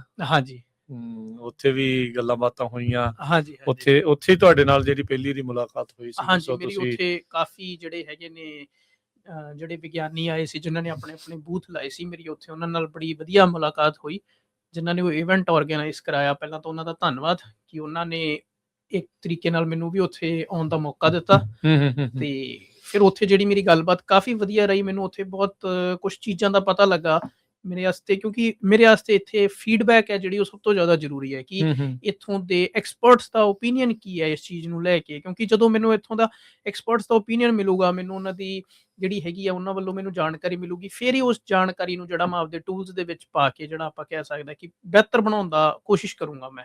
ਤਾਂ ਉਹਨਾਂ ਨੇ ਮੇਰੇ ਨਾਲ ਬੜੀ ਵਧੀਆ ਗੱਲਬਾਤ ਕੀਤੀ, ਉਹਨਾਂ ਨੇ ਮੇਰੇ ਟੂਲਸ ਉੱਥੇ ਉਹਨਾਂ ਨੂੰ ਦੇਖਿਆ, ਯੂਜ਼ ਕੀਤਾ, ਤੇ ਉਹਨਾਂ ਨੇ ਮੈਨੂੰ ਬੜੀ ਵਧੀਆ ਆਪਦੀ ਰਾਏ ਵੀ ਦੱਸੀ ਕਿ ਤੂੰ ਇਸ ਪੱਖ ਤੇ ਕੰਮ ਕਰ ਲਾ, ਜਾਂ ਇਹ ਪੱਖ ਤੇਰਾ ਬਹੁਤ ਵਧੀਆ, ਇਹਨੂੰ ਆਈ ਲੈ ਕੇ ਚੱਲੋ, ਇਸ 'ਚ ਥੋੜ੍ਹੀ ਜਿਹੀ ਇੰਪਰੂਵਮੈਂਟ ਦੀ ਲੋੜ ਆ। ਤਾਂ ਉਹ ਚੀਜ਼ ਮੈਨੂੰ ਉੱਥੇ ਬਹੁਤ ਵਧੀਆ ਲੱਗੀ, ਤੇ ਉੱਥੇ ਹਾਂਜੀ ਮੇਰੀ ਮੁਲਾਕਾਤ ਬਹੁਤ ਵਧੀਆ ਰਹੀ। ਇਹ ਜਿਹੜੀ ਕਿਸਾਨਾਂ ਤੱਕ ਆਊਟਰੀਚ ਦੀ ਜਿਹੜੀ ਸਮੱਸਿਆ ਆ, ਉਹ ਉੱਥੇ ਵੀ ਆ, ਉਹ ਇੱਥੇ ਵੀ ਆ? ਹਾਂਜੀ ਕਿਸਾਨਾਂ ਤੱਕ ਜਿਹੜੀ ਜਾਣਕਾਰੀ ਨੂੰ ਜਿਹੜਾ ਉਹ ਪਹੁੰਚਾਉਣਾ ਹਾਂਜੀ ਮਹਿਕਮਿਆਂ ਦੇ ਲਈ ਔਖਾ ਕੰਮ ਆ, ਜਾਂ ਉਹ ਦੱਸੋ ਇਹ ਆ ਵੀ ਚਲੋ ਤੁਸੀਂ ਇੱਕ ਵੱਖਰੇ ਢੰਗ ਦੀ ਇਜਾਦ ਕਰਨ ਦੀ ਕੋਸ਼ਿਸ਼ ਕਰ ਰਹੇ ਆ, ਲੱਭਣ ਦੀ ਕੋਸ਼ਿਸ਼ ਕਰ ਰਹੇ ਆ, ਤੇ ਕੋਈ ਵੀ ਤਰੀਕਾ ਜਿਹਦੇ ਨਾਲ ਜਾਣਕਾਰੀ ਉਹਨਾਂ ਤੱਕ ਪਹੁੰਚੇ ਤੇ ਉਹਦਾ ਫਾਇਦਾ ਹੋਵੇ ਉਹਨਾਂ ਨੂੰ, ਉਹ ਵੈਲਕਮ ਹੀ ਆ। ਉਹ ਉਸ ਚੀਜ਼ ਦਾ ਹਰ ਇੱਕ ਜਣਾ ਹੀ ਜਿਹੜਾ ਇਸ ਦੇ ਵਿੱਚ ਸਵਾਗਤ ਕਰੇਗਾ। ਸੋ ਇਹ 4 ਚੀਜ਼ਾਂ ਜਿੱਦਾਂ ਤੁਸੀਂ ਦੱਸਿਆ, ਬੋਰਡ ਗੇਮ ਹਾਂਜੀ ਬਣਾਈ ਆ, ਜਿੰਗਲ, ਸਾਇੰਟੀਫਿਕ Songs, ਸੌਂਗ, ਈ ਮੋਡਿਊਲ, E-module, ਉਹ ਸਾਰੇ। ਸੋ ਇਹ ਗੇਮ ਕੀ ਗੇਮ ਜਿਹੜੀ ਉਹ ਬਣਾਈ ਆ ਤੁਸੀਂ, ਮਤਲਬ ਕਿੱਦਾਂ ਇਹ ਕਾਰਡਬੋਰਡ ਗੇਮ ਆ, ਹਾਂਜੀ ਇਹ ਤੁਹਾਡੇ ਫੋਨ ਤੇ ਵੀ ਆ ਜਾਂ ਅਜੇ ਫੋਕਸ ਜਿਹੜਾ ਉਹਦੇ ਕਾਰਡਬੋਰਡ ਗੇਮ ਤੇ ਹੀ ਆ? ਅਸੀਂ ਜਦੋਂ ਮੈਂ MSc ਸ਼ੁਰੂ ਕੀਤੀ ਸੀ ਆਪਣੀ ਜੀ, ਉਦੋਂ ਅਸੀਂ ਇਹ ਇੱਕ ਗੇਮ ਬਣਾਉਣ ਦਾ ਮਤਲਬ ਆਈਡੀਆ ਸੋਚਿਆ, ਕਿਉਂਕਿ ਮੈਂ ਜਿਵੇਂ ਪਹਿਲਾਂ ਤੁਹਾਨੂੰ ਇੱਥੇ ਗੱਲ ਕਰ ਚੁੱਕਾ ਜੀ, ਤੁਹਾਨੂੰ ਦੱਸਿਆ ਕਿ ਕਿਤੇ ਨਾ ਕਿਤੇ ਆਡੀਅנס ਆ ਜਦੋਂ ਇੱਕ ਸਪੀਕਰ ਨੂੰ ਲਗਾਤਾਰ 20-25 ਮਿੰਟ ਤੋਂ ਸੁਣਦੀ ਆਉਂਦੀ ਆ, ਤਾਂ ਕਿਤੇ ਨਾ ਕਿਤੇ ਥੋੜੀ ਡਿਸਟਰੈਕਟਿਡ ਫੀਲ ਹੋ ਜਾਂਦੀ ਆ, ਬੋਰ ਹੋ ਜਾਂਦੀ। ਤੁਸੀਂ ਤਾਂ ਵਰਤਣਾ ਨਹੀਂ ਸ਼ਬਦ, ਮੈਂ ਦੱਸ ਦਿੰਦਾ। ਤੇ ਉਹ ਫਿਰ ਉਹਨਾਂ ਨੂੰ ਅਸੀਂ ਇਸ ਤਰੀਕੇ ਨਾਲ ਇਨਫੋਰਮੇਸ਼ਨ ਦਈਏ ਕਿ ਉਹ ਆਪ ਪੂਰੀ ਤਰ੍ਹਾਂ ਉਸ ਦੇ ਵਿੱਚ ਇਨਵੋਲਵ ਰਹਿਣ, ਇੰਗੇਜ ਰਹਿਣ, ਇੰਟਰੈਕਟ ਉਹਨਾਂ ਨਾਲ ਕੀਤਾ ਜਾਵੇ। ਤਾਂ ਉਦੋਂ ਅਸੀਂ ਸੋਚਿਆ ਕਿ ਕਿਉਂ ਨਾ ਕੁਝ ਉਸ ਤਰੀਕੇ ਨਾਲ ਕੰਮ ਕੀਤਾ ਜਾਵੇ ਕਿ ਅਸੀਂ ਉਹਨਾਂ ਨੂੰ 100% ਹੀ ਉਹਨਾਂ ਦਾ ਧਿਆਨ, ਜੇ 100 ਵੀ ਨਹੀਂ ਤਾਂ 90% ਵੀ ਉਹਨਾਂ ਦਾ ਧਿਆਨ ਉਸ ਚੀਜ਼ ਵੱਲ ਲੈ ਸਕੀਏ। ਤਾਂ ਉਦੋਂ ਉਸ ਦੇ ਲਈ ਮੈਂ ਇਹ ਗੇਮ ਬਣਾਈ। ਇਹ ਜਿਹੜੀ ਅਸੀਂ ਕਹਿੰਦੇ ਆ ਕਿ ਸਨੇਕਸ ਐਂਡ ਲੈਡਰਸ ਗੇਮ ਆ, ਜਿਹੜੀ ਆਪਾਂ ਸਬਸਿਡੀ ਵਾਲੀ ਗੇਮ ਖੇਡਦੇ ਆ, ਕਿ ਉਹਦੇ ਵਿੱਚ ਜੇ ਆਪਾਂ ਦੇਖੀਏ ਵੀ ਜਿਹੜੇ ਲੈਡਰ ਆ, ਜਿਹੜੇ ਪੌੜੀਆਂ ਉਹ ਚੀਜ਼ ਰਿਪਰੈਜ਼ੈਂਟ ਕਰਦੀਆਂ ਵੀ ਜੇ ਅਸੀਂ ਇਹ ਢੰਗ ਅਪਣਾਵਾਂਗੇ ਫਾਇਦਾ ਹੋਊ ਜੀ, ਹਾਂਜੀ, ਤਾਂ ਉਹ ਸਾਡੀ ਕ੍ਰੌਪ ਲਈ, ਸਾਡੀ ਖੇਤੀ ਲਈ ਲਾਹੇਵੰਦ ਕਿਵੇਂ ਰਹਿਣਗੀਆਂ। ਬਟ ਜਿੱਥੇ ਸੱਪਾਂ ਦੀ ਗੱਲ ਕਰੀਏ ਤਾਂ ਸੱਪ ਮਤਲਬ ਵੀ ਉਹਨਾਂ ਨੇ ਤਾਂ ਡੰਗ ਹੀ ਮਾਰਨਾ, ਉਹਨਾਂ ਨੇ ਨੁਕਸਾਨ ਪਹੁੰਚਾਉਣਾ। ਤਾਂ ਸੱਪਾਂ ਦੇ ਰਾਹੀਂ ਅਸੀਂ ਉਹ ਚੀਜ਼ਾਂ ਦਿਖਾ ਰਹੇ ਹਾਂ ਕਿ ਜੇ ਅਸੀਂ ਇਹ ਚੀਜ਼ਾਂ ਆਪਦੀ ਖੇਤੀ ਦੇ ਵਿੱਚ, ਅਸੀਂ ਇਹ ਆਪਦੀ ਫਾਰਮਿੰਗ ਦੇ ਵਿੱਚ ਕਰਤੀਆਂ ਜਾਂ ਕੀਤੀਆਂ ਤਾਂ ਸਾਨੂੰ ਨੁਕਸਾਨ ਪਹੁੰਚ ਸਕਦਾ। ਤਾਂ ਉਹਦੇ ਨਾਲ ਇੱਕ ਖੇਡ ਵੀ ਹੋ ਗਈ, ਮਨੋਰੰਜਨ ਵੀ ਹੋ ਗਿਆ, ਤੇ ਕੁਝ ਸਿੱਖਣ ਨੂੰ ਵੀ ਮਿਲ ਗਿਆ। ਤੇ ਇਹ ਸਾਡੀ ਕਾਰਡਬੋਰਡ ਗੇਮ ਸੀ ਜਿਹੜੀ ਅਸੀਂ ਇਨੀਸ਼ੀਅਲੀ ਬਣਾਈ ਸੀਗੀ। ਫਿਰ ਅਸੀਂ ਕਾਰਡਬੋਰਡ ਗੇਮ ਨੂੰ ਲੈ ਕੇ ਪੰਜਾਬ ਦੇ ਵਿੱਚ, ਮੱਧ ਪ੍ਰਦੇਸ਼ ਦੇ ਵਿੱਚ ਇਹਦੀ ਟੈਸਟਿੰਗ ਕੀਤੀ। ਫਿਰ ਸਾਨੂੰ ਇਸ ਗੇਮ ਨੂੰ ਤੰਜ਼ਾਨੀਆ ਲੈ ਕੇ ਜਾਣ ਦਾ ਮੌਕਾ ਮਿਲਿਆ। ਇਹ ਅਸੀਂ ਜਿਹੜਾ ਪ੍ਰੋਜੈਕਟ ਸੀਗਾ, ਇਹ ਵਰਲਡ ਬੈਂਕ ਦੇ ਪ੍ਰੋਜੈਕਟ ਦੇ ਅੰਡਰ ਇੱਕ ਜਮ੍ਹਾਂ ਕੀਤਾ ਸੀ, ਜਿਸ 'ਚ ਸਾਡੀ ਟੀਮ ਦੇ ਵਿੱਚ ਜਿਹੜੇ ਮਤਲਬ ਮੇਰੇ major adviser doctor Anil Sharma ਸੀਗੇ, ਇੱਕ ਸਾਡੇ ਨਾਲ ਸਵਿਟਜ਼ਰਲੈਂਡ ਤੋਂ Bern University of Applied Sciences ਦੇ ਵਿੱਚ ਡਾਕਟਰ ਗੁਰਬੀਰ ਸਿੰਘ ਭੁੱਲਰ ਜੀ ਵੀ ਸੀਗੇ ਸਾਡੇ ਨਾਲ। ਤੇ ਅਸੀਂ ਇਸ ਪ੍ਰੋਜੈਕਟ ਨੂੰ ਉਦੋਂ ਸਭ ਤੋਂ ਪਹਿਲਾਂ ਪੰਜਾਬ ਦੇ ਵਿੱਚ ਟੈਸਟ ਕੀਤਾ, ਫਿਰ ਅਸੀਂ ਇਹਨੂੰ ਮੱਧ ਪ੍ਰਦੇਸ਼ ਲੈ ਕੇ ਗਏ, ਫਿਰ ਤੰਜ਼ਾਨੀਆ ਲੈ ਕੇ ਗਏ। ਤਾਂ ਉੱਥੇ ਇਸ ਗੇਮ ਨੂੰ ਬੜਾ ਮਤਲਬ ਆਪਾਂ ਕਹਿ ਸਕਦੇ ਕਿ ਭਰਵਾਂ ਹੰਗਾਰਾ ਮਿਲਿਆ। ਇੱਥੇ ਅਮਰੀਕਾ ਦੇ ਵਿੱਚ, ਪੰਜਾਬ ਦੇ ਵਿੱਚ, ਇੰਡੀਆ ਦੇ ਵਿੱਚ ਜੇ ਆਪਾਂ ਗੱਲ ਕਰੀਏ, ਅਮਰੀਕਾ ਤੇ ਇੰਡੀਆ ਦੇ ਵਿੱਚ ਤਾਂ ਇਸ ਖੇਡ ਦਾ ਜਿਹੜਾ ਜ਼ਿਕਰ ਹੈ, ਜੇ ਅਸੀਂ ਲਿਟਰੇਚਰ ਖੋਲ ਕੇ ਵੇਖੀਏ ਤਾਂ 1600 ਦੇ ਵਿੱਚ ਜਿਹੜਾ ਇਹ 1600 ਆਪਾਂ ਸੈਂਚਰੀ ਦੀ ਜੇ ਗੱਲ ਕਰੀਏ ਤਾਂ ਉਹਦੇ ਵਿੱਚ ਇਹ ਮੈਂਸ਼ਨ ਕੀਤਾ ਗਿਆ ਇਸ ਖੇਡ ਬਾਰੇ। ਅੱਛਾ, ਹਾਂਜੀ, ਸਨੇਕਸ ਐਂਡ ਲੈਡਰਸ ਗੇਮ ਵਿੱਚ। ਤੇ ਅਮਰੀਕਾ ਦੇ ਵਿੱਚ ਵੀ ਕਾਫੀ ਇਹ ਗੇਮ ਫੈਮਿਲੀਅਰ ਹੈ। ਬਟ ਜਦੋਂ ਅਸੀਂ ਤੰਜ਼ਾਨੀਆ ਦੇ ਵਿੱਚ ਇਸ ਗੇਮ ਨੂੰ ਲਾਂਚ ਕੀਤਾ ਤਾਂ ਉੱਥੇ ਉਹਨਾਂ ਲਈ ਇਹ ਗੇਮ ਬਿਲਕੁਲ ਨਵੀਂ ਸੀ, ਕਿਉਂਕਿ ਉੱਥੇ ਇਹ ਸਬਸਿਡੀ ਦਾ ਜਿਹੜਾ ਕਨਸੈਪਟ ਸੀ ਉਹ ਕਦੇ ਪਹੁੰਚਿਆ ਹੀ ਨਹੀਂ। ਤੇ ਉਹ ਆਪਾਂ ਜਿਵੇਂ ਆਪਦੀ ਤਲੀ ਤੇ ਡਾਈਸ ਰੋਲ ਕਰਕੇ ਸੁੱਟਦੇ ਆ ਨੰਬਰ, ਉੱਥੇ ਉਹਨਾਂ ਨੂੰ ਡਾਈਸ ਰੋਲ ਵੀ ਨਹੀਂ ਸੀ ਕਰਨਾ ਆ ਰਿਹਾ। ਤਾਂ ਉੱਥੇ ਉਹ ਕੀ ਕਰਦੇ ਸੀ, ਗਲਾਸ ਦੇ ਵਿੱਚ ਡਾਈਸ ਪਾ ਕੇ ਗਲਾਸ ਦੇ ਖੁੱਲੇ ਮੂੰਹ ਵਾਲੇ ਪਾਸੇ ਹੱਥ ਰੱਖ ਕੇ ਤੇ ਗਲਾਸ ਨੂੰ ਹਿਲਾਉਂਦੇ ਸੀ, ਤੇ ਫਿਰ ਗਲਾਸ ਨੂੰ ਮੁੱਦਾ ਰੱਖਦੇ ਨੇ, ਜਿਹੜਾ ਨੰਬਰ ਆਇਆ ਉਵੇਂ ਗੇਮ ਖੇਡ ਰਹੇ ਸੀ। ਤਾਂ ਉਹਨਾਂ ਲਈ ਇਹ ਚੀਜ਼ ਬੜੀ ਨਵੀਂ ਸੀ ਤੇ ਉਹਨਾਂ ਨੂੰ ਇਹ ਚੀਜ਼ ਬੜੀ ਪਸੰਦ ਆਈ। ਸੋ ਉੱਥੇ ਦੇ ਜਿਹੜੇ ਤੰਜ਼ਾਨੀਆ ਦੇ ਕਿਸਾਨ ਆ, ਉਹਨਾਂ ਨੇ ਯੂਜ਼ ਕੀਤਾ। ਹਾਂਜੀ, ਉੱਥੇ ਜਿਹੜਾ ਤੁਹਾਡਾ, ਕਿਉਂਕਿ ਜਿਹੜਾ PAU ਦੀਆਂ ਸਿਫਾਰਿਸ਼ਾਂ ਹੋਣਗੀਆਂ ਇਹ ਤਾਂ ਪੰਜਾਬ ਦੇ ਹਿਸਾਬ ਦੇ ਨਾਲ ਹੋਣਗੀਆਂ, ਹਾਂਜੀ ਹਾਂਜੀ, ਕੀ ਉਹ ਸੇਮ ਹੀ ਸਿਫਾਰਿਸ਼ਾਂ ਉੱਥੇ ਵੀ ਲਾਗੂ ਹੋ ਜਾਂਦੀਆਂ? ਜਿਹੜਾ ਅਸੀਂ ਇਹ ਜਿਹੜੀ ਗੇਮ ਬਣਾਈ ਸੀਗੀ ਜੀ, ਸਭ ਤੋਂ ਪਹਿਲਾਂ ਇਹ ਅਸੀਂ ਬਣਾਈ ਸੀ ਨਰਮੇ ਦੇ ਲਈ। ਹੁਣ ਪੰਜਾਬ ਦੇ ਵਿੱਚ ਜਿਹੜਾ ਨਰਮਾ, ਉਹ ਇਨਆਰਗੈਨਿਕ ਕਾਟਨ ਜਿਹੜੀ ਆਪਾਂ ਗੱਲ ਕਰੀਏ ਤਾਂ ਇਨਆਰਗੈਨਿਕ ਪ੍ਰੈਕਟਿਸਿਸ ਦੇ ਨਾਲ ਆ ਵੀ ਤੁਸੀਂ ਆਹ ਫਰਟੀਲਾਈਜ਼ਰ ਪਾਉਣਾ, ਆਹ ਪੈਸਟੀਸਾਈਡ ਪਾਉਣਾ, ਉਸ ਦੇ ਲਈ ਬਣਾਈ। ਫਿਰ ਜਦੋਂ ਅਸੀਂ ਮੱਧ ਪ੍ਰਦੇਸ਼ ਇਹਨੂੰ ਟੈਸਟ ਕੀਤਾ ਤਾਂ ਮੱਧ ਪ੍ਰਦੇਸ਼ ਦੇ ਵਿੱਚ ਆਰਗੈਨਿਕ ਕਾਟਨ ਸੀਗੀ। ਫਿਰ ਅਸੀਂ ਉੱਥੋਂ ਦੇ ਹਿਸਾਬ ਦੇ ਨਾਲ ਬਣਾਈ। ਐਵੇਂ ਹੀ ਅਸੀਂ ਤੰਜ਼ਾਨੀਆ ਦੇ ਵਿੱਚ ਵੀ ਉੱਥੇ ਕੀ ਮੌਸਮ ਆ, ਕਿਹੜੀਆਂ ਤਕਨੀਕਾਂ, ਕਿਹੜੀ ਮਸ਼ੀਨਰੀ ਉੱਥੇ ਅਵੇਲੇਬਲ ਆ, ਉਹ ਸਾਰੀਆਂ ਚੀਜ਼ਾਂ ਨੂੰ ਅਸੀਂ ਧਿਆਨ 'ਚ ਰੱਖ ਕੇ ਹੀ ਗੇਮ ਬਣਾਉਂਦੇ ਹਾਂ। ਸਾਡੇ ਨਾਲ ਜਿਵੇਂ ਮੈਂ ਕਹਾਂ ਕਿ ਸਾਡੇ ਨਾਲ ਬੜੇ ਸਬਜੈਕਟ ਮੈਟਰ ਐਕਸਪਰਟਸ ਹੁੰਦੇ ਆ। ਅਸੀਂ ਮਤਲਬ ਇਕੱਲੇ ਐਕਸਟੈਂਸ਼ਨ ਵਾਲੇ ਲੈ ਕੇ ਨਹੀਂ ਕੰਮ ਕਰਦੇ ਕਿ ਬਸ ਅਸੀਂ ਇਹ ਗੇਮ ਨੂੰ ਫੈਲਾਉਣਾ। ਗੇਮ ਨੂੰ ਬਣਾਉਣ ਲਈ ਜਿਹੜੀ ਅਸਲ ਚੀਜ਼ ਜ਼ਰੂਰੀ ਆ, ਉਹਦੇ ਲਈ ਅਸੀਂ ਪੂਰੀ ਇੱਕ ਟੀਮ ਹੁੰਦੀ ਸਾਡੀ, ਕਿ ਸਾਡੇ ਨਾਲ ਐਗਰੋਨੋਮਿਸਟ ਹੁੰਦੇ ਆ, ਐਂਟੋਮੋਲੋਜਿਸਟ ਹੁੰਦੇ ਆ। ਅਸੀਂ ਸਾਰਿਆਂ ਨੂੰ ਲੈ ਕੇ, ਸਾਰਿਆਂ ਦੀ ਜਿਹੜੀ ਹੈਗੀ ਆ ਸਾਂਝੀ ਸਲਾਹ ਦੇ ਨਾਲ ਹੀ ਜਿਹੜੀ ਹੈਗੀ ਆ ਫਿਰ ਗੇਮ ਬਣਾਉਂਦੇ ਆ। ਜਦੋਂ ਅਸੀਂ ਇਹਦੇ ਵਿੱਚ ਆਪਦੇ ਵੱਲੋਂ ਸਾਨੂੰ ਜਿੰਨੀ ਜਾਣਕਾਰੀ ਮਿਲਦੀ ਹੈ, ਅਸੀਂ ਉਹ ਇਹਦੇ 'ਚ ਇਨਕਲੂਡ ਕਰਕੇ ਫਿਰ ਅਸੀਂ ਉਹਨਾਂ ਐਕਸਪਰਟਸ ਨੂੰ ਰੀਚ ਕਰਦੇ ਹਾਂ ਕਿ ਬਈ ਤੁਹਾਨੂੰ ਇੱਥੋਂ ਦੇ ਅਸਲੀ ਹਾਲਾਤਾਂ ਬਾਰੇ ਪਤਾ। ਸਾਨੂੰ ਜਿੰਨਾ ਕੁ ਇੰਟਰਨੈਟ ਤੋਂ, ਕਿਤਾਬਾਂ ਤੋਂ ਜਾਂ ਕਿਸੇ ਨਾਲ ਗੱਲਬਾਤ ਕਰਕੇ ਪਤਾ ਲੱਗਿਆ, ਅਸੀਂ ਓਨਾ ਇਸ ਇਨਫੋਰਮੇਸ਼ਨ ਨੂੰ ਗੇਮ ਦੇ ਵਿੱਚ ਪਾਤਾ। ਹੁਣ ਇਹਦੇ 'ਚ ਕੀ ਚੀਜ਼ਾਂ ਗਲਤ ਹੈ, ਕੀ ਚੀਜ਼ਾਂ ਸਹੀ ਹੈ ਤੇ ਕਿਹੜੀਆਂ ਹੋਰ ਚੀਜ਼ਾਂ ਇਹਦੇ 'ਚ ਅਸੀਂ ਪਾ ਸਕਦੇ ਹਾਂ, ਉਹ ਤੇ ਹੁਣ ਤੁਸੀਂ ਸਾਨੂੰ ਆਪਣੀ ਰਾਏ ਦਿਓ। ਠੀਕ ਆ। ਉਹ ਸਾਰੀਆਂ ਚੀਜ਼ਾਂ ਹੋਣ ਤੋਂ ਬਾਅਦ ਜੇ ਹੀ ਕੋਈ ਵਰਤਣਾ ਚਾਹੁੰਦਾ ਤੁਹਾਡੀ ਇਹ ਗੇਮ ਨੂੰ ਇੱਥੇ, ਉਹ ਕੀ ਕੋਈ ਐਪ ਆ ਇਹਦੇ ਲਈ, ਜਾਂ ਫਿਰ ਇਹ ਕਾਰਡਬੋਰਡ ਆਰਡਰ ਕਰਨਾ ਪੈਣਾ ਆ ਬੋਰਡ ਗੇਮ, ਜਾਂ ਕੀ ਹਾਂਜੀ। ਚੱਕਰ ਆ? ਮੈਂ ਉਹੀ ਦੱਸ ਰਿਹਾ ਸੀਗਾ ਕਿ ਜਦੋਂ ਅਸੀਂ ਇਹ ਕਾਰਡਬੋਰਡ ਗੇਮ ਬਣਾਈ, ਮੈਂ ਇਹਨਾਂ ਨੂੰ ਇਸ ਗੇਮ ਨੂੰ ਟੈਸਟਿੰਗ ਕਰਨ ਲਈ ਲੈ ਕੇ ਗਿਆ ਫੀਲਡ ਦੇ ਵਿੱਚ, ਤਾਂ ਮੈਨੂੰ ਇਹ ਲੱਗਾ ਵੀ ਕਿਸਾਨਾਂ ਨੂੰ ਤਾਂ ਬਹੁਤ ਪਸੰਦ ਆਈ ਇਹ ਗੇਮ, ਬਟ ਹਰ ਟਾਈਮ ਕਾਰਡਬੋਰਡ ਗੇਮ ਨੂੰ ਨਾਲ ਚੱਕ ਕੇ ਕੈਰੀ ਕਰਨਾ ਜਿਹੜਾ ਉਹ ਪੋਸੀਬਲ ਨਹੀਂ ਹੈਗਾ। ਸੋ ਕਿਹੜੀ ਚੀਜ਼ ਹੈ ਜਿਹੜੀ ਆਪਾਂ ਆਪਦੇ ਨਾਲ 24 ਘੰਟੇ ਵਾਂਗੂ ਹੀ ਰੱਖਦੇ, ਉਹ ਹੈਗਾ ਮੋਬਾਈਲ ਫੋਨ। ਫਿਰ ਹੁਣ ਇਸ ਗੇਮ ਦੀ ਜਿਹੜੀ ਐਪ ਵੀ ਬਣ ਚੁੱਕੀ ਹੈ ਜੀ। ਹੁਣ ਇਹ ਐਪ ਬਣਨ ਦੇ ਨਾਲ ਜੋ ਮੈਨੂੰ ਇੱਕ ਚੀਜ਼ ਪਹਿਲਾਂ ਰਿਅਲਾਈਜ਼ ਹੋਈ ਵੀ ਸਭ ਤੋਂ ਜ਼ਰੂਰੀ ਆਪਣੇ ਲਈ ਹੁੰਦਾ ਕਿ ਆਪਾਂ ਇੱਕ ਜਿਹੜਾ ਆਈਡੀਆ ਬਣਾ ਲਿਆ, ਉਸ ਤੇ ਕੰਮ ਕਰ ਲਿਆ, ਉਹ ਆਈਡੀਆ ਕੋਈ ਚੋਰੀ ਨਾ ਕਰ ਲੇ, ਵੀ ਆਪਣੀ ਇੰਨੇ ਚਿਰ ਦੀ ਮਿਹਨਤ ਆ ਕਿ ਉਹ ਚੋਰੀ ਨਾ ਕਰ ਲੇ। ਹੁਣ ਇਹਦੇ ਲਈ ਲੀਗਲ ਟਰਮਸ ਦੇ ਵਿੱਚ ਸਿਕਿਉਰਿਟੀ ਲਈ ਇਹਦਾ ਪਹਿਲਾਂ ਮੈਂ ਕਾਪੀਰਾਈਟ ਫਾਈਲ ਕੀਤਾ ਸੀ। ਉਹਨੂੰ ਮੇਰੇ ਕੋਲੇ ਕਾਪੀਰਾਈਟ ਇਸ ਗੇਮ ਦਾ ਆ ਗਿਆ। ਹੁਣ ਮੈਨੂੰ ਮਤਲਬ ਉਸ ਚੋਂ ਮੈਂ ਸਿਕਿਉਰ ਹਾਂ ਕਿ ਮੇਰਾ ਕੋਈ ਆਈਡੀਆ ਹੁਣ ਇਹ ਆਪਦੇ ਨਾਮ ਤੇ ਲੈ ਕੇ ਨਹੀਂ ਕਰ ਸਕਦਾ। ਹੁਣ ਇਹਦੀ ਜਿਹੜੀ ਐਪ ਸਾਡੀ ਬਣ ਗਈ ਹੈ ਤੇ ਹੁਣ ਬਹੁਤ ਥੋੜੇ ਚਿਰ ਦੇ ਵਿੱਚ ਅਸੀਂ ਇਹਨੂੰ ਜਿਹੜਾ ਹੈਗਾ ਗੂਗਲ ਪਲੇ ਸਟੋਰ ਤੇ ਐਪ ਸਟੋਰ ਤੇ ਅਪਲੋਡ ਕਰ ਦਾਂਗੇ। ਲਾਂਚ ਕਰਨੀ ਹੈ? ਹਾਂਜੀ, ਠੀਕ ਆ। ਅਜੇ ਟੈਸਟਿੰਗ ਫੇਜ਼ 'ਚ ਮਤਲਬ ਤੁਹਾਡੇ ਫੋਨਸ ਜਾਂ ਜਿਨ੍ਹਾਂ ਨੂੰ ਤੁਸੀਂ ਘੱਲੀ ਹੈ ਟੈਸਟ ਕਰਨ ਲਈ, ਉਹਨਾਂ ਕੋਲ ਮੌਜੂਦ ਹੋਊਗੀ? ਉਹਨਾਂ ਕੋਲੇ ਹਾਂਜੀ, ਉਹਨਾਂ ਕੋਲੇ ਮੌਜੂਦ ਆ ਤੇ ਉਹ ਇਸ ਗੇਮ ਨੂੰ ਜਿਹੜਾ ਹੈਗਾ ਯੂਜ਼ ਕਰ ਰਹੇ, ਖੇਡ ਰਹੇ ਆ। ਨਹੀਂ ਚਲੋ ਬਹੁਤ ਵਧੀਆ। ਚਲੋ ਉਪਰਾਲੇ ਆ, ਵੱਖ-ਵੱਖ ਢੰਗ ਦੇ ਨਾਲ ਇਹ ਕੋਸ਼ਿਸ਼ ਕਰ ਰਹੇ ਆ ਕਿਸਾਨਾਂ ਤੱਕ ਜਿਹੜੀ ਉਹ ਜਾਣਕਾਰੀ ਲੈ ਕੇ ਆਉਣ ਦੇ ਲਈ। ਤੇ ਆ ਕੇ ਖੇਤਾਂ 'ਚ ਗੇੜਾ ਵੱਜਾ, ਖੇਤਾਂ ਦੀ, ਇੱਥੇ ਦੀ ਖੇਤੀ ਤੇ ਉੱਥੇ ਦੀ, ਕਿਉਂਕਿ ਜਿਹੜਾ ਵੀ ਆਉਂਦਾ ਆ ਉਹਦੇ ਲਈ ਇਹ ਜਾਣਨਾ ਹੁੰਦਾ ਵੀ ਅੱਛਾ ਉੱਥੇ ਖੇਤੀ ਕਿੱਦਾਂ ਹੁੰਦੀ। ਤੁਸੀਂ ਹੁਣ ਹਾਂਜੀ। ਖੇਤਾਂ ਦੇ ਨਾਲ ਵਾਹ ਵਾਸਤਾ ਆ, ਇੱਥੇ ਮਸ਼ੀਨਰੀ ਮਿਲਾਂ ਦਾ ਜ਼ਿਆਦਾ ਹੀ ਆ ਉੱਥੇ ਹਾਂਜੀ, ਨਾਲੋਂ। ਹੋਰ ਕੀ ਤੁਸੀਂ ਚੀਜ਼ਾਂ ਦਾ ਜਿਹੜਾ ਉਹ ਨੋਟ ਕੀਤਾ ਹੈ? ਇੱਥੇ ਖੇਤੀ ਤੇ ਪੰਜਾਬ ਦੀ ਖੇਤੀ ਦੇ ਵਿੱਚ ਬਹੁਤ ਫਰਕ ਹੈ ਜੀ। ਮੈਂ ਇਹ ਗੱਲ ਕਹਿ ਸਕਦਾ ਵੀ ਇੱਥੋਂ ਦੇ ਜਿਹੜੇ ਕਿਸਾਨ ਨੇ ਉਹ ਬਹੁਤ ਜ਼ਿਆਦਾ ਨੌਲੇਜੇਬਲ ਆ, ਜੇ ਅਸੀਂ ਉੱਥੋਂ ਦੇ ਕਿਸਾਨਾਂ ਦੇ ਤੁਲਨਾ ਕਰੀਏ ਤਾਂ? ਤੁਲਨਾ ਕਰੀਏ ਜੀ। ਕਿਉਂਕਿ ਇੱਥੋਂ ਦੇ ਜਿਹੜੇ ਕਿਸਾਨ ਆ ਉਹ ਉਹਨਾਂ ਨੇ ਪੈਸਟ ਕੰਟਰੋਲ ਐਡਵਾਈਜ਼ਰ ਤਾਂ ਰੱਖੇ ਹੋਏ ਆ, ਬਟ ਉਹ ਹਰੇਕ ਚੀਜ਼ ਪੁੱਛ ਕੇ ਚੱਲਦੇ ਆ ਕਿ ਆਹ ਕਿਉਂ ਹੈ, ਅਸੀਂ ਇਹ ਚੀਜ਼ ਕਿਉਂ ਕਰੀਏ, ਆਹ ਸਪਰੇ ਇੰਨੀ ਮਾਤਰਾ 'ਚ ਹੀ ਕਿਉਂ ਕਰਨੀ ਹੈ ਜੀ, ਅਸੀਂ ਆਹ ਵਾਲੀ ਵਰਤ ਲਈ। ਮਤਲਬ ਹਰ ਚੀਜ਼ ਤੇ ਕੁਐਸਚਨਿੰਗ ਜਿਹੜੀ ਹੈਗੀ ਉਹ ਚੱਲ ਰਹੀ ਆ। ਈਵਨ ਕਿ ਮੈਂ ਇੱਥੇ ਕੁਛ ਆਪਾਂ ਕਹੀਏ ਸੈਸ਼ਨਸ ਵੀ ਅਟੈਂਡ ਕੀਤੇ ਆ, ਕੁਛ ਇਵੈਂਟਸ ਹੁੰਦੇ ਸੀਗੇ ਵੀ ਕੋਈ ਸਟੋਨ ਫਰੂਟ ਡੇ ਦਾ ਇਵੈਂਟ ਹੋ ਗਿਆ, ਜੂਜੂਬੀ ਦਾ ਇਵੈਂਟ ਹੋ ਗਿਆ, ਹੋਰ ਬੜੇ ਇਵੈਂਟ ਮੈਂ ਅਟੈਂਡ ਕੀਤੇ ਆ। ਤਾਂ ਇੱਥੇ ਜਿਹੜਾ Q&A ਰਾਊਂਡ ਹੈ ਨਾ, ਉੱਥੇ ਮਤਲਬ ਮੈਨੂੰ ਲੱਗਦਾ ਕਿਸਾਨਾਂ ਦੇ ਵਿੱਚ ਆਪਸੀ ਇੱਕ ਕੰਪੀਟੀਸ਼ਨ ਚੱਲ ਰਿਹਾ ਕਿ ਵੱਧ ਕੁਐਸਚਨ ਮੈਂ ਪੁੱਛਾਂ, ਕਿਹੜਾ ਪੁੱਛੇ, ਵੀ ਉਹ ਜਗਿਆਸੂ ਇੰਨੇ, ਉਹਨਾਂ ਦੀ ਕਿਉਰਿਓਸਿਟੀ ਫੈਕਟਰ ਇੰਨਾ ਜ਼ਿਆਦਾ ਆਇਆ ਹੋਇਆ ਕਿ ਉਹ ਹਰ ਚੀਜ਼ ਤੇ ਕੁਐਸਚਨ ਪੁੱਛਦੇ ਪਏ ਆ। ਉੱਥੇ ਜਿਹੜਾ ਸਾਡਾ ਇਹ ਸਿਸਟਮ ਹੈ ਜੀ, ਉਹ ਮੋਸਟਲੀ ਪ੍ਰਾਈਵੇਟ ਡੀਲਰਾਂ ਨੇ ਕੈਪਚਰ ਕੀਤਾ ਹੋਇਆ ਸਾਡੇ ਪੰਜਾਬ ਵਿਚਾਲੇ। ਹਾਂਜੀ, ਸੈਂਟਰ ਦੇ ਵਿੱਚ ਮਤਲਬ ਐਜੂਕੇਟਰ ਤੋਂ ਲੈ ਕੇ ਵਿਚਾਲੇ ਹੈ ਨਹੀਂ। ਉੱਥੇ ਉਹ ਚੀਜ਼ ਨਾ, ਜਿਹੜੇ ਸਮਾਲ ਆਪਾਂ ਕਹਿ ਦਈਏ ਸਮਾਲ ਫਾਰਮਰਸ ਹੈ ਜੀ, ਉਹ ਵਿਚਾਰੇ ਇਨਪੁਟ ਡੀਲਰਾਂ ਤੇ ਡਿਪੈਂਡੈਂਟ ਆ। ਉਹਨਾਂ ਨੇ ਜਾ ਕੇ ਡੀਲਰ ਨੂੰ ਬਸ ਇਹ ਗੱਲ ਕਹਿੰਦੇ ਆ ਉੱਥੇ ਕਿ ਵੀ ਸਾਡੇ ਜੀ ਆਹ ਸੁੰਡੀ ਪੈ ਗਈ, ਗੁਲਾਬੀ ਸੁੰਡੀ ਹੋ ਗਈ, ਭੂਰੀ ਜੂੰ ਹੋ ਗਈ।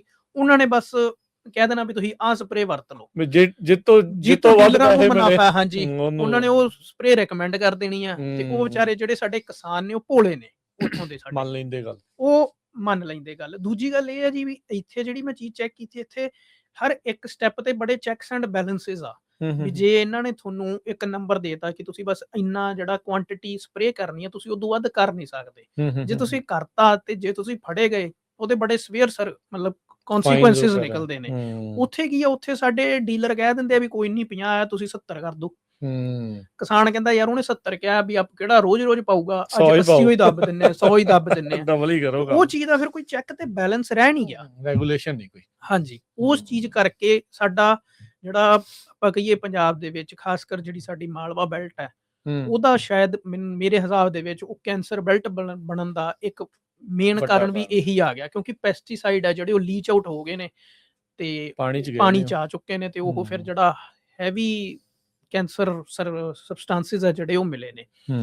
ਤੇ ਉਹ ਚੀਜ਼ਾਂ ਦੀ ਰੈਗੂਲੇਸ਼ਨ ਉੱਥੇ ਹੈ ਨਹੀਂ, ਤੇ ਸਾਡੇ ਭੋਲੇ ਕਿਸਾਨ ਨੇ, ਸਾਡੇ ਵੀਰ ਜਿਹੜੇ ਕਿਸਾਨ ਵੀਰ ਨੇ, ਉਹ ਵਿਚਾਰੇ ਭੋਲੇ। ਤੁਸੀਂ ਇਹ ਮੰਨਦੇ ਵੀ ਜਿਹੜੇ ਵਿਚਾਲੇ ਬੈਠੇ ਨੇ ਬੇਸਿਕਲੀ ਜਿਹੜੇ ਦਵਾਈਆਂ ਵੇਚਣ ਵਾਲੇ ਆ, ਉਹੀ ਇਹਨਾਂ ਦੇ ਥਰੂ ਇਹ ਚੀਜ਼ ਕਰਵਾਈ ਜਾ ਰਹੀ ਹੈ? ਬਿਲਕੁਲ ਜੀ, ਕਿਉਂਕਿ ਤੇ ਫਿਰ ਇਸ ਚੀਜ਼ ਨੂੰ ਥੰਮਣ ਦੇ ਲਈ ਜਿਹੜੇ ਐਜੂਕੇਟਰਸ ਨੇ, ਜਿੱਦਾਂ ਤੁਹਾਡੇ ਵਰਗੇ ਨੇ ਜਾਂ PAU ਆ ਜਾਂ ਹੋਰ ਆ, ਉਹ ਕੀ ਉਪਰਾਲੇ ਕਰ ਰਹੀ ਆ ਵੀ ਵੱਧ ਤੋਂ ਵੱਧ ਜਿਹੜੀ ਹੋਰ ਜਾਣਕਾਰੀ ਹੋਵੇ? ਆਈ ਨੋ ਤੁਸੀਂ ਉਸੇ ਚੀਜ਼ ਦੇ ਵਿੱਚ ਇੱਕ ਟਰਾਈ ਜਿਹੜੀ ਉਹ ਕਰ ਰਹੇ ਆ, ਹਾਂਜੀ ਪਰ ਹਾਂਜੀ ਇਸ ਵੇਲੇ ਕੀ ਉਪਰਾਲੇ ਹੋਰ ਚੱਲ ਰਹੇ ਆ? ਦੇਖੋ ਜੀ, ਪੰਜਾਬ ਖੇਤੀਬਾੜੀ ਯੂਨੀਵਰਸਿਟੀ ਜਦੋਂ ਤੋਂ ਬਣੀ ਆ ਉਦੋਂ ਤੋਂ ਕਿਸਾਨਾਂ ਦਾ ਮਤਲਬ ਇੱਕ ਦਿਨ ਵੀ ਉਸ ਯੂਨੀਵਰਸਿਟੀ ਤੇ ਭਰੋਸਾ ਨਹੀਂ ਟੁੱਟਿਆ। ਹੂੰ ਹੂੰ ਉਹ ਕਿਉਂਕਿ ਹਰ ਸਾਲ ਅਸੀਂ ਜੇ ਦੇਖਦੇ ਹਾਂ ਤਾਂ ਕਿਸਾਨ ਮੇਲਿਆਂ ਦੇ ਵਿੱਚ ਕਿਸਾਨਾਂ ਦਾ ਨੰਬਰ ਪਿਛਲੇ ਸਾਲ ਨਾਲੋਂ ਥੋੜਾ ਵੱਧ ਹੀ ਹੁੰਦਾ। ਹੂੰ ਹੂੰ ਭਾਵਾਂ ਫਰਕ 4-5 ਹਜ਼ਾਰ ਦਾ ਹੋਵੇ ਤੇ ਹੂੰ ਭਾਵਾਂ 10-15 ਹਜ਼ਾਰ ਦਾ ਹੋਵੇ, ਪਰ ਹੂੰ ਨੰਬਰ ਹਮੇਸ਼ਾ ਪਿਛਲੇ ਸਾਲਾਂ ਨਾਲੋਂ ਵੱਧਦਾ ਹੀ ਹੈ। ਹੂੰ ਤਾਂ ਉਹ ਕਿਤੇ ਨਾ ਕਿਤੇ ਸਾਨੂੰ ਵੀ ਮੋਟੀਵੇਟ ਕਰਦਾ, ਸਾਡੇ ਲਈ ਵੀ ਪ੍ਰੇਰਨਾ ਹੈ ਕਿ ਕਿਸਾਨਾਂ ਦਾ ਜਿਹੜਾ ਸਾਡੇ ਲਈ ਟਰਸਟ ਹੈ, ਇੱਕ ਵਿਸ਼ਵਾਸ ਆ, ਉਹ ਬਣਿਆ ਹੋਇਆ।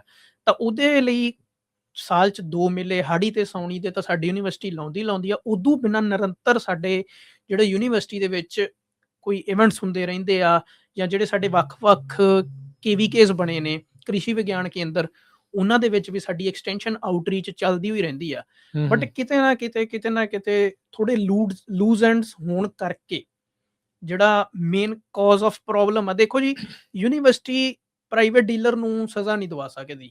ਉਹ ਇਹੀ ਕਹਿ ਸਕਦੀ ਕਿ ਇਹ ਗਲਤ ਕਹੀ ਜਾਂਦਾ, ਤੁਸੀਂ ਇਹਦੀ ਨਾ ਮੰਨੋ। ਬਟ ਉਹ ਐ ਨਹੀਂ ਕਹਿ ਸਕਦੀ ਕਿ ਇਹ ਗਲਤ ਕਹੀ ਜਾਂਦਾ, ਤੈਨੂੰ ਫੜ ਕੇ ਜੇਲ੍ਹ 'ਚ ਬੰਦ ਕਰ ਦੋ। ਉਹ ਕੰਮ ਕਰਨਾ ਸਰਕਾਰ ਨੇ। ਸਾਡਾ ਕੰਮ ਆ ਉਹਨਾਂ ਨੂੰ ਸਹੀ ਜਾਣਕਾਰੀ ਦੇਣੀ, ਉਹਨਾਂ ਨੂੰ ਇੱਕ ਸਿੱਧੇ ਰਾਹ ਦੱਸਣਾ ਤੇ ਉਸ ਰਾਹ ਤੇ ਪਾਉਣਾ ਜੀ। ਬਟ ਹੁਣ ਜਿਹੜੇ ਡੀਲਰ ਹੈ, ਉਹ ਉਹਨਾਂ ਨੂੰ ਉਸ ਰਾਹ ਤੇ ਚੱਲਣ ਨਹੀਂ ਦਿੰਦੇ।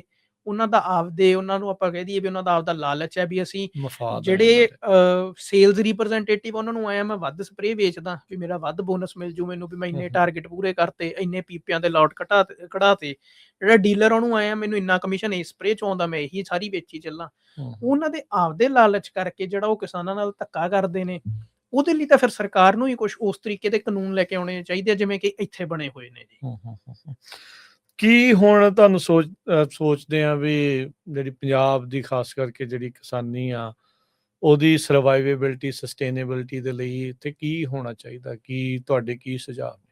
ਦੇਖੋ ਜੀ, ਦੁਨੀਆ ਤੇ ਬੜਾ ਕੁਝ ਆਉਂਦਾ, ਬੜਾ ਕੁਝ ਜਾਂਦਾ ਹੈ, ਬਟ ਖੇਤੀ ਇੱਕ ਐਸਾ ਧੰਦਾ ਜਿਹੜਾ ਕਦੇ ਮੁੱਕ ਨਹੀਂ ਸਕਦਾ, ਕਿਉਂਕਿ ਜੇ ਖੇਤੀ ਮੁੱਕ ਗਈ ਤਾਂ ਇਨਸਾਨ ਭੁੱਖਾ ਮਰ ਜਾਊਗਾ ਜੀ। ਖੇਤੀ ਤਾਂ ਚੱਲਦੀ ਹੋਈ ਰਹਿਣੀ ਹੈ, ਚੱਲਦੀ ਆ ਰਹੀ ਸੀ, ਚੱਲਦੀ ਹੈ, ਚੱਲਦੀ ਹੀ ਰਹੂਗੀ। ਹੁਣ ਇਹਦੀ ਸਸਟੇਨੇਬਿਲਟੀ ਦੀ ਜੇ ਆਪਾਂ ਗੱਲ ਕਰੀਏ ਤਾਂ ਜਿਵੇਂ ਆਪਾਂ ਕਹੀਏ ਵੀ ਕੱਲਾ ਬੰਦਾ ਰਾਹ ਤੇ ਤੁਰ ਕੇ ਕੁਝ ਨਹੀਂ ਕਰ ਸਕਦਾ, ਉਹਨੂੰ ਇੱਕ ਵੱਡੀ ਚੀਜ਼ ਚਾਹੀਦੀ ਹੈ, ਸਾਥ ਚਾਹੀਦਾ ਹੈ ਕਾਫੀ ਲੋਕਾਂ ਦਾ। ਯੂਨੀਵਰਸਿਟੀ ਆਪਦੇ ਦਮ ਲਈ ਜੋ ਕਰ ਰਹੀ ਹੈ, ਉਹ ਜੋ ਕਰ ਸਕਦੀ ਹੈ ਉਹ ਕਰਦੀ ਪਈ ਹੈ। ਸਰਕਾਰ ਵੱਲੋਂ ਸਾਨੂੰ, ਪੰਜਾਬ ਸਰਕਾਰ ਵੱਲੋਂ ਬਜਟ ਵੀ ਆਉਂਦਾ ਯੂਨੀਵਰਸਿਟੀ ਨੂੰ ਰਿਸਰਚ ਲਈ, ਟ੍ਰੇਨਿੰਗ ਲਈ, ਐਕਸਟੈਂਸ਼ਨ ਲਈ, ਪਲੱਸ ਸੈਂਟਰ ਵੱਲੋਂ ਵੀ ICR ਦੇ ਅੰਡਰ ਹੋਣ ਕਰਕੇ ਸੈਂਟਰ ਵੱਲੋਂ ਵੀ ਚਲੋ ਬਜਟ ਆਉਂਦਾ। ਬਟ ਕਿਤੇ ਨਾ ਕਿਤੇ ਮੈਨੂੰ ਲੱਗਦਾ ਹੈ ਕਿ ਜਦੋਂ ਇੱਕ ਕੋਈ ਸਪੈਸ਼ਲ ਕਮੇਟੀ ਇਸ ਚੀਜ਼ ਲਈ ਬਣੂਗੀ ਵੀ ਜਿਹੜੀ ਆ ਮਿਸ ਹੈਂਡਲਿੰਗ ਹੋ ਰਹੀ ਆ ਪ੍ਰੈਕਟਿਸਿਸ ਦੀ, ਮਿਸ ਕਮਿਊਨੀਕੇਸ਼ਨ ਦੇ ਨਾਲ ਗਲਤ ਕਮੇਟੀਆਂ ਦਾ ਅੱਗੇ ਵੀ ਸਨਿਰੁੱਧ ਕਿੰਨੀਆਂ ਬਣੀਆਂ, ਉਹ ਰਹਿ ਜਾਂਦੀਆਂ। ਕਮੇਟੀ ਨੂੰ ਤਾਂ ਕਹਿੰਦੇ ਆ ਵੀ ਮਿੱਟੀ ਪਾਉਣ ਨੂੰ ਬਣਾ ਦਿੰਦੇ ਆ। ਕਿਸਾਨਾਂ ਦਾ ਵੀ ਇਹ ਕਿਤੇ ਨਾ ਕਿਤੇ ਕਹਿ ਲਓ ਵੀ ਹਰਖ ਰਹਿੰਦਾ ਆ ਵੀ ਸਾਨੂੰ PAU ਵੱਲੋਂ ਪੂਰੀ ਜਾਣਕਾਰੀ ਮਿਲਦੀ ਨਹੀਂ ਜਾਂ ਲੇਟ ਸਾਨੂੰ ਦੱਸਦੇ ਆ। ਸੋ ਉਹਨਾਂ ਦੇ ਬਾਰੇ ਤੁਸੀਂ ਕੀ ਕਹਿਣਾ ਚਾਹੁੰਦੇ ਹੋ? ਉਹਨਾਂ ਦੇ ਬਾਰੇ ਤਾਂ ਮੈਂ ਮਤਲਬ ਮੈਨੂੰ ਜਿੰਨੇ ਵੀ ਕਿਸਾਨ ਮਿਲਦੇ ਨੇ, ਮੇਰੇ ਵੀਰ ਭਰਾ ਨੇ, ਜਾਂ ਕੋਈ ਵੀ ਬੰਦਾ ਜਿਹੜਾ ਖੇਤੀ ਦੇ ਵਿੱਚ, ਅਸੀਂ ਉਹਨਾਂ ਨੂੰ ਇਹੀ ਗੱਲ ਕਹਿੰਦੇ ਕਿ ਤੁਸੀਂ ਆਪਦੇ ਜਿਹੜੇ ਕੰਸਰਨਸ ਹੈ, ਆਪਦੇ ਜਿਹੜੇ ਇਸ਼ੂਜ਼ ਆ, ਉਹ ਸਾਨੂੰ ਦੱਸੋ। ਜੇ ਤੁਸੀਂ, ਮੈਂ ਉਹਨਾਂ ਨੂੰ ਇਹੀ ਪੁੱਛਦਾ ਵੀ ਠੀਕ ਆ ਜੀ, ਤੁਸੀਂ ਚਲੋ ਕਹਿਤਾ ਕਿ ਸਾਨੂੰ ਯੂਨੀਵਰਸਿਟੀ ਵੱਲੋਂ ਇਸ ਚੀਜ਼ ਤੇ ਸਾਨੂੰ ਜਾਣਕਾਰੀ ਨਹੀਂ ਮਿਲੀ, ਬਟ ਤੁਸੀਂ ਉਹਨਾਂ ਕੋਲੇ ਇੱਕ ਵਾਰੀ ਗਏ ਤੇ ਉਹ ਨਹੀਂ ਮਿਲੀ, ਤੇ ਫਿਰ ਉਦੋਂ ਬਾਅਦ ਤੁਸੀਂ ਗਏ ਨਹੀਂ ਕਿ ਤੁਸੀਂ 10 ਗੇੜੇ ਮਾਰ ਕੇ ਤੇ ਫਿਰ ਨਹੀਂ ਮਿਲਿਆ। ਹੋ ਸਕਦਾ ਇੱਕ ਵਾਰੀ ਤੁਸੀਂ ਜਦੋਂ ਗਏ ਹੋਵੋਗੇ, ਅਗਲਾ ਕਿਸੇ ਕੰਮ ਧੰਦੇ 'ਚ ਬਿਜ਼ੀ ਵੀ ਹੋ ਸਕਦਾ, ਕੋਈ ਫੈਕਟਰ, ਹੋਰ ਵੀ ਬੜੇ ਫੈਕਟਰ ਡਿਪੈਂਡ ਕਰਦੇ ਨੇ ਕਿ ਤੁਸੀਂ 10 ਵਾਰੀ ਜਾ ਕੇ ਮੁੜ ਆਏ ਹੋ। ਤਾਂ ਮੋਸਟਲੀ ਮੈਨੂੰ ਰਿਸਪੌਂਸ ਜਿਹੜਾ ਜ਼ਿਆਦਾ ਉਹ ਇਹੀ ਮਿਲਿਆ ਕਿ ਅਸੀਂ ਜਾਂ ਤਾਂ ਵੀ ਫੋਨ ਕੀਤਾ ਸੀ ਜਾਂ ਅਸੀਂ ਗਏ ਸੀ, ਉਹ ਮਿਲੇ ਨਹੀਂ, ਤੇ ਉਦੋਂ ਬਾਅਦ ਅਸੀਂ ਗਏ ਨਹੀਂ। ਹੁਣ ਆਪਾਂ ਵੀ ਇਹ ਚੀਜ਼ ਨੂੰ ਥੋੜਾ ਸਮਝ ਸਕਦੇ ਹਾਂ ਵੀ ਜੇ ਆਪਾਂ ਇੱਕੋ ਵਾਰੀ ਜਾਈਏ ਤੇ ਸਾਰਾ ਕੁਝ ਆਪਾਂ ਨੂੰ ਥਾਲੀ 'ਚ ਪਰੋਸ ਕੇ ਮਿਲ ਜੇ, ਸ਼ਾਇਦ ਉਹ ਪੋਸੀਬਲ ਵੀ ਨਹੀਂ ਹੁੰਦਾ, ਕਿਉਂਕਿ ਹਰੇਕ ਬੰਦਾ ਜਿਹੜਾ ਆਪਦਾ ਕੰਮ ਕਰ ਰਿਹਾ, ਉਹਦੇ ਕੋਲੇ ਵੀ ਬੜੀਆਂ ਇੰਗੇਜਮੈਂਟਸ ਹੁੰਦੀਆਂ, ਉਹਨੇ ਵੀ ਇੱਧਰ ਉੱਧਰ ਆਪਣਾ, ਕਿਉਂਕਿ ਸਾਨੂੰ ਪਤਾ ਨਹੀਂ ਹੁੰਦਾ ਕਿ ਅੱਜ ਸਾਨੂੰ ਮਿਲਣ ਉਸ ਪਿੰਡ ਤੋਂ ਉਸ ਕਿਸਾਨ ਵੀਰ ਨੇ ਆਉਣਾ, ਉਧਰੋਂ ਕੱਲ ਨੂੰ ਕਿਸੇ ਨੇ ਆਉਣਾ, ਜਾਂ ਸਾਡੀ ਪ੍ਰਾਇਰ ਅਪਾਇੰਟਮੈਂਟ ਹੋਵੇ। ਹੁਣ ਜਿਵੇਂ ਅਸੀਂ ਇਵੈਂਟਸ ਵਗੈਰਾ ਆਰਗੇਨਾਈਜ਼ ਕਰਦੇ ਹਾਂ, ਉੱਥੇ ਸਾਡੀਆਂ ਟ੍ਰੇਨਿੰਗਸ ਚੱਲਦੀਆਂ, ਉੱਥੇ ਸਾਡੇ ਕੋਲੇ ਜਿੰਨੇ ਬੰਦਿਆਂ ਦੀ ਰਜਿਸਟ੍ਰੇਸ਼ਨ ਹੋ ਜਾਂਦੀ ਹੈ, ਅਸੀਂ ਉਹਨਾਂ ਬੰਦਿਆਂ ਦੇ ਹਿਸਾਬ ਨਾਲ ਅਕਮੋਡੇਸ਼ਨ, ਰੋਟੀ ਪਾਣੀ, ਉਨੀਆਂ ਬੱਸਾਂ, ਸਾਰਾ ਕੁਝ ਉਵੇਂ ਅਰੇਂਜ ਕਰਕੇ ਰੱਖਦੇ ਆ। ਬਟ ਫਿਰ ਜਦੋਂ ਉਹ ਲੋਕ ਸਾਡੇ ਕੋਲੇ ਨਹੀਂ ਆਉਂਦੇ, ਫਿਰ ਸਾਡੇ ਹੁਣ ਕਿਤੇ ਨਾ ਕਿਤੇ ਬੈਕ ਆਫ ਮਾਈਂਡ ਆਪਣੇ ਵੀ ਉਹ ਸਟੀਰੀਓਟਿਪੀਕਲ ਓਪੀਨੀਅਨ ਇੱਕ ਬਣ ਜਾਂਦਾ ਕਿ ਜੇ 100 ਬੰਦਾ ਨੇ ਰਜਿਸਟਰ ਕੀਤਾ ਤਾਂ 50 ਕੀ ਆਊਗਾ। ਫਿਰ ਉਸ ਹਿਸਾਬ ਨਾਲ ਆਪਾਂ ਹਿਊਮਨ ਰਿਸੋਰਸ ਪਲਾਨ ਕਰਨਾ, ਉਹ ਵੀ ਆਪਾਂ ਫਿਰ ਥੋੜਾ ਘਟਾ ਦਿੰਨੇ ਆ। ਤਾਂ ਉਸ ਤਰੀਕੇ ਦੇ ਨਾਲ ਜੇ ਸਾਡੇ ਆਪਾਂ ਕਹੀਏ ਕਿ ਸਸਟੇਨੇਬਿਲਿਟੀ ਦੇ ਜੇ ਮੈਂ ਗੱਲ ਕਰਾਂ, ਤਾਂ ਜੇ ਸਾਡੇ ਕੋਲੇ ਕਿਸਾਨ ਆਉਣ, ਉਹ ਇੱਕ ਪ੍ਰੋਪਰ ਇਹ ਸਾਨੂੰ ਸਾਰਾ ਫੀਡਬੈਕ ਦੇਣ, ਕਿਉਂਕਿ ਸਾਰਾ ਕੰਮ ਹੈ ਜਿਹੜਾ ਉਹ ਫੀਡਬੈਕ ਤੇ ਚੱਲਦਾ ਹੀ। ਸਾਨੂੰ ਕਿਵੇਂ ਪਤਾ ਲੱਗੂਗਾ ਵੀ ਅਸੀਂ ਇਹ ਚੀਜ਼ ਕੀਤੀ ਤੇ ਲਾਹੇਵੰਦ ਰਹੀ, ਯੂਜ਼ਫੁਲ ਰਹੀ? ਜਦੋਂ ਸਾਨੂੰ ਉਹਦੇ ਓਪੀਨੀਅਨ ਮਿਲਦੇ, ਫਿਰ ਅਸੀਂ ਅਗਲੀ ਵਾਰੀ ਉਸ ਤੇ ਚੇਂਜ ਕਰਦੇ ਹਾਂ ਜਿੰਨੇ ਸਾਨੂੰ ਓਪੀਨੀਅਨ ਮਿਲਦੇ ਆ। ਠੀਕ ਆ, ਅਸੀਂ ਬੈਠੇ ਆ, ਅਸੀਂ ਉੱਥੇ ਸਾਡੀਆਂ ਯੂਨੀਵਰਸਿਟੀਆਂ, ਸਾਡੇ ਸਾਰੇ ਐਗਰੀਕਲਚਰ ਡਿਪਾਰਟਮੈਂਟ ਹੈ, ਸਰਕਾਰਾਂ ਠੀਕ ਆ, ਉਹ ਕੰਮ ਕਰ ਰਹੀਆਂ, ਕਿਤੇ ਨਾ ਕਿਤੇ ਕਰ ਰਹੀਆਂ। ਹੁਣ ਯੂਨੀਵਰਸਿਟੀ ਦੇ ਵਿੱਚ ਜਦੋਂ ਬੀ ਵਿਕਣਾ ਹੁੰਦਾ ਤਾਂ ਲੋਕ ਸਵੇਰੇ 3 ਵਜੇ ਤੋਂ ਆ ਕੇ ਲਾਈਨਾਂ ਦੇ ਵਿੱਚ ਲੱਗ ਜਾਂਦੇ ਨੇ ਕਿ ਬੀ ਲੈਣਾ, ਤੇ ਉਹ ਕੁਝ ਚੀਜ਼ਾਂ ਸਾਨੂੰ ਦੱਸਦੀਆਂ ਕਿ ਕਿਸਾਨਾਂ ਦਾ ਸਾਡੇ ਤੇ ਭਰੋਸਾ ਹੈਗਾ, ਤੇ ਯੂਨੀਵਰਸਿਟੀ ਵੱਲੋਂ ਜਿੰਨਾ ਹੋ ਸਕਦਾ ਉਹ ਕਰ ਵੀ ਰਹੇ ਨੇ। ਤੇ ਜਿਹੜੀ ਕਮੇਟੀਆਂ ਦੀ ਤੁਸੀਂ ਗੱਲ ਕੀਤੀ, ਮੈਂ ਉਹੀ ਕਹੂੰਗਾ ਵੀ ਜੀ ਠੀਕ ਹੈ, ਕਮੇਟੀਆਂ ਬਣਦੀਆਂ, ਉਹ ਕਾਗਜ਼ਾਂ 'ਚ ਜੇ ਰਹਿ ਗਈਆਂ ਤਾਂ ਉਹੀ ਕਰਨਾ ਚਾਹੀਦਾ ਵੀ ਉਹ ਕਾਗਜ਼ਾਂ 'ਚ ਭਾਵੇਂ ਨਾ ਬਣਨ, ਬਟ ਫੀਲਡ ਤੇ ਆ ਕੇ ਉਹਨਾਂ ਦਾ ਕੰਮ ਸਟਰੋਂਗ ਹੋਣਾ ਚਾਹੀਦਾ। ਤੇ ਉਹ ਸਟਰੋਂਗ ਕਿਵੇਂ ਹੋਊਗਾ? ਜਦੋਂ ਸਖਤੀ ਹੋਊਗੀ। ਹੁਣ ਜਿਵੇਂ ਇੱਥੋਂ ਦੇ ਕਾਨੂੰਨ ਹੈ ਜਿਹੜੇ, ਉਹ ਇੰਨੇ ਕੁ ਸਖਤ ਨੇ ਕਿ ਕੋਈ ਬੰਦਾ ਗਲਤ ਕਰਨ ਦੀ ਮਤਲਬ ਤੋਹੀਨ ਨਹੀਂ ਕਰ ਸਕਦਾ, ਉਹ ਕੋਸ਼ਿਸ਼ ਨਹੀਂ ਕਰ ਸਕਦਾ। ਉਹਨੂੰ ਪਤਾ ਵੀ ਜੇ ਮੈਂ ਕੱਲ ਨੂੰ ਕੁਝ ਗਲਤ ਕਰਤਾ ਤੇ ਫੜਿਆ ਗਿਆ ਤੇ ਮੇਰਾ ਮਤਲਬ ਬਹੁਤ ਭਾਰੀ ਨੁਕਸਾਨ ਹੋ ਸਕਦਾ, ਵੀ ਮੈਂ ਹਰਜਾਨਾ ਜਿਹੜਾ ਮੈਨੂੰ ਬਹੁਤ ਭੁਗਤਣਾ ਪੈ ਸਕਦਾ। ਉੱਥੇ ਉਹ ਹਰਜਾਨਾ ਕੁਝ ਇਸ ਤਰੀਕੇ ਦਾ ਨਹੀਂ ਹੈ ਜਿਹਦੇ ਸਿਸਟਮ ਕਰਕੇ ਇਦਾਂ ਦਾ ਬਣ ਚੁੱਕਾ ਨਾ। ਹਾਂਜੀ, ਉਹ ਸਿਸਟਮ ਬਣਾਉਣ ਦੀ ਲੋੜ ਹੈ ਜੋ ਮੈਨੂੰ ਲੱਗਦਾ ਜੀ। ਬਹੁਤ ਬਹੁਤ ਧੰਨਵਾਦ ਸੰਜੀਵ ਸਿੰਘ, ਤੁਸੀਂ ਸਾਡੇ ਨਾਲ ਜੁੜੇ, ਤੇ ਚਲੋ ਤੁਹਾਨੂੰ ਸ਼ੁਭ ਸ਼ਾਮਾਂ ਦਿੰਦੇ ਆ ਤੁਹਾਡੀਆਂ ਜਿਹੜੀ ਆ ਡਾਕਟਰੇਟ ਦੇ ਲਈ, ਤੁਹਾਡੇ ਜਿਹੜੇ ਥੀਸਿਸ ਦੇ ਲਈ, ਤੇ ਜਿਹੜੀ ਐਜੂਕੇਸ਼ਨ ਤੇ ਐਂਟਰਟੇਨਮੈਂਟ ਨੂੰ ਜੋੜ ਕੇ ਤੁਸੀਂ ਜਿਹੜਾ ਉਪਰਾਲਾ ਕਰ ਰਹੇ ਆ। ਹੋਪਫੁਲੀ ਇਹਦੇ ਨਾਲ ਜਿਹੜੀ ਜਾਣਕਾਰੀ ਆ ਉਹ ਕਿਸਾਨਾਂ ਤੱਕ ਜਿਹੜੀ ਉਹ ਪਹੁੰਚੇ ਤੇ ਕਿਸਾਨ ਉਹ ਜਾਣਕਾਰੀਆਂ ਦਾ ਜਿਹੜਾ ਫਾਇਦਾ ਚੱਕ ਸਕਣ। ਤੁਸੀਂ ਆਏ, ਸਾਡੇ ਨਾਲ ਜੁੜੇ, ਗੱਲਬਾਤ ਕੀਤੀ, ਬਹੁਤ ਧੰਨਵਾਦ। ਸਤਿ ਸ਼੍ਰੀ ਅਕਾਲ ਜੀ। ਸਤਿ ਸ਼੍ਰੀ ਅਕਾਲ ਜੀ।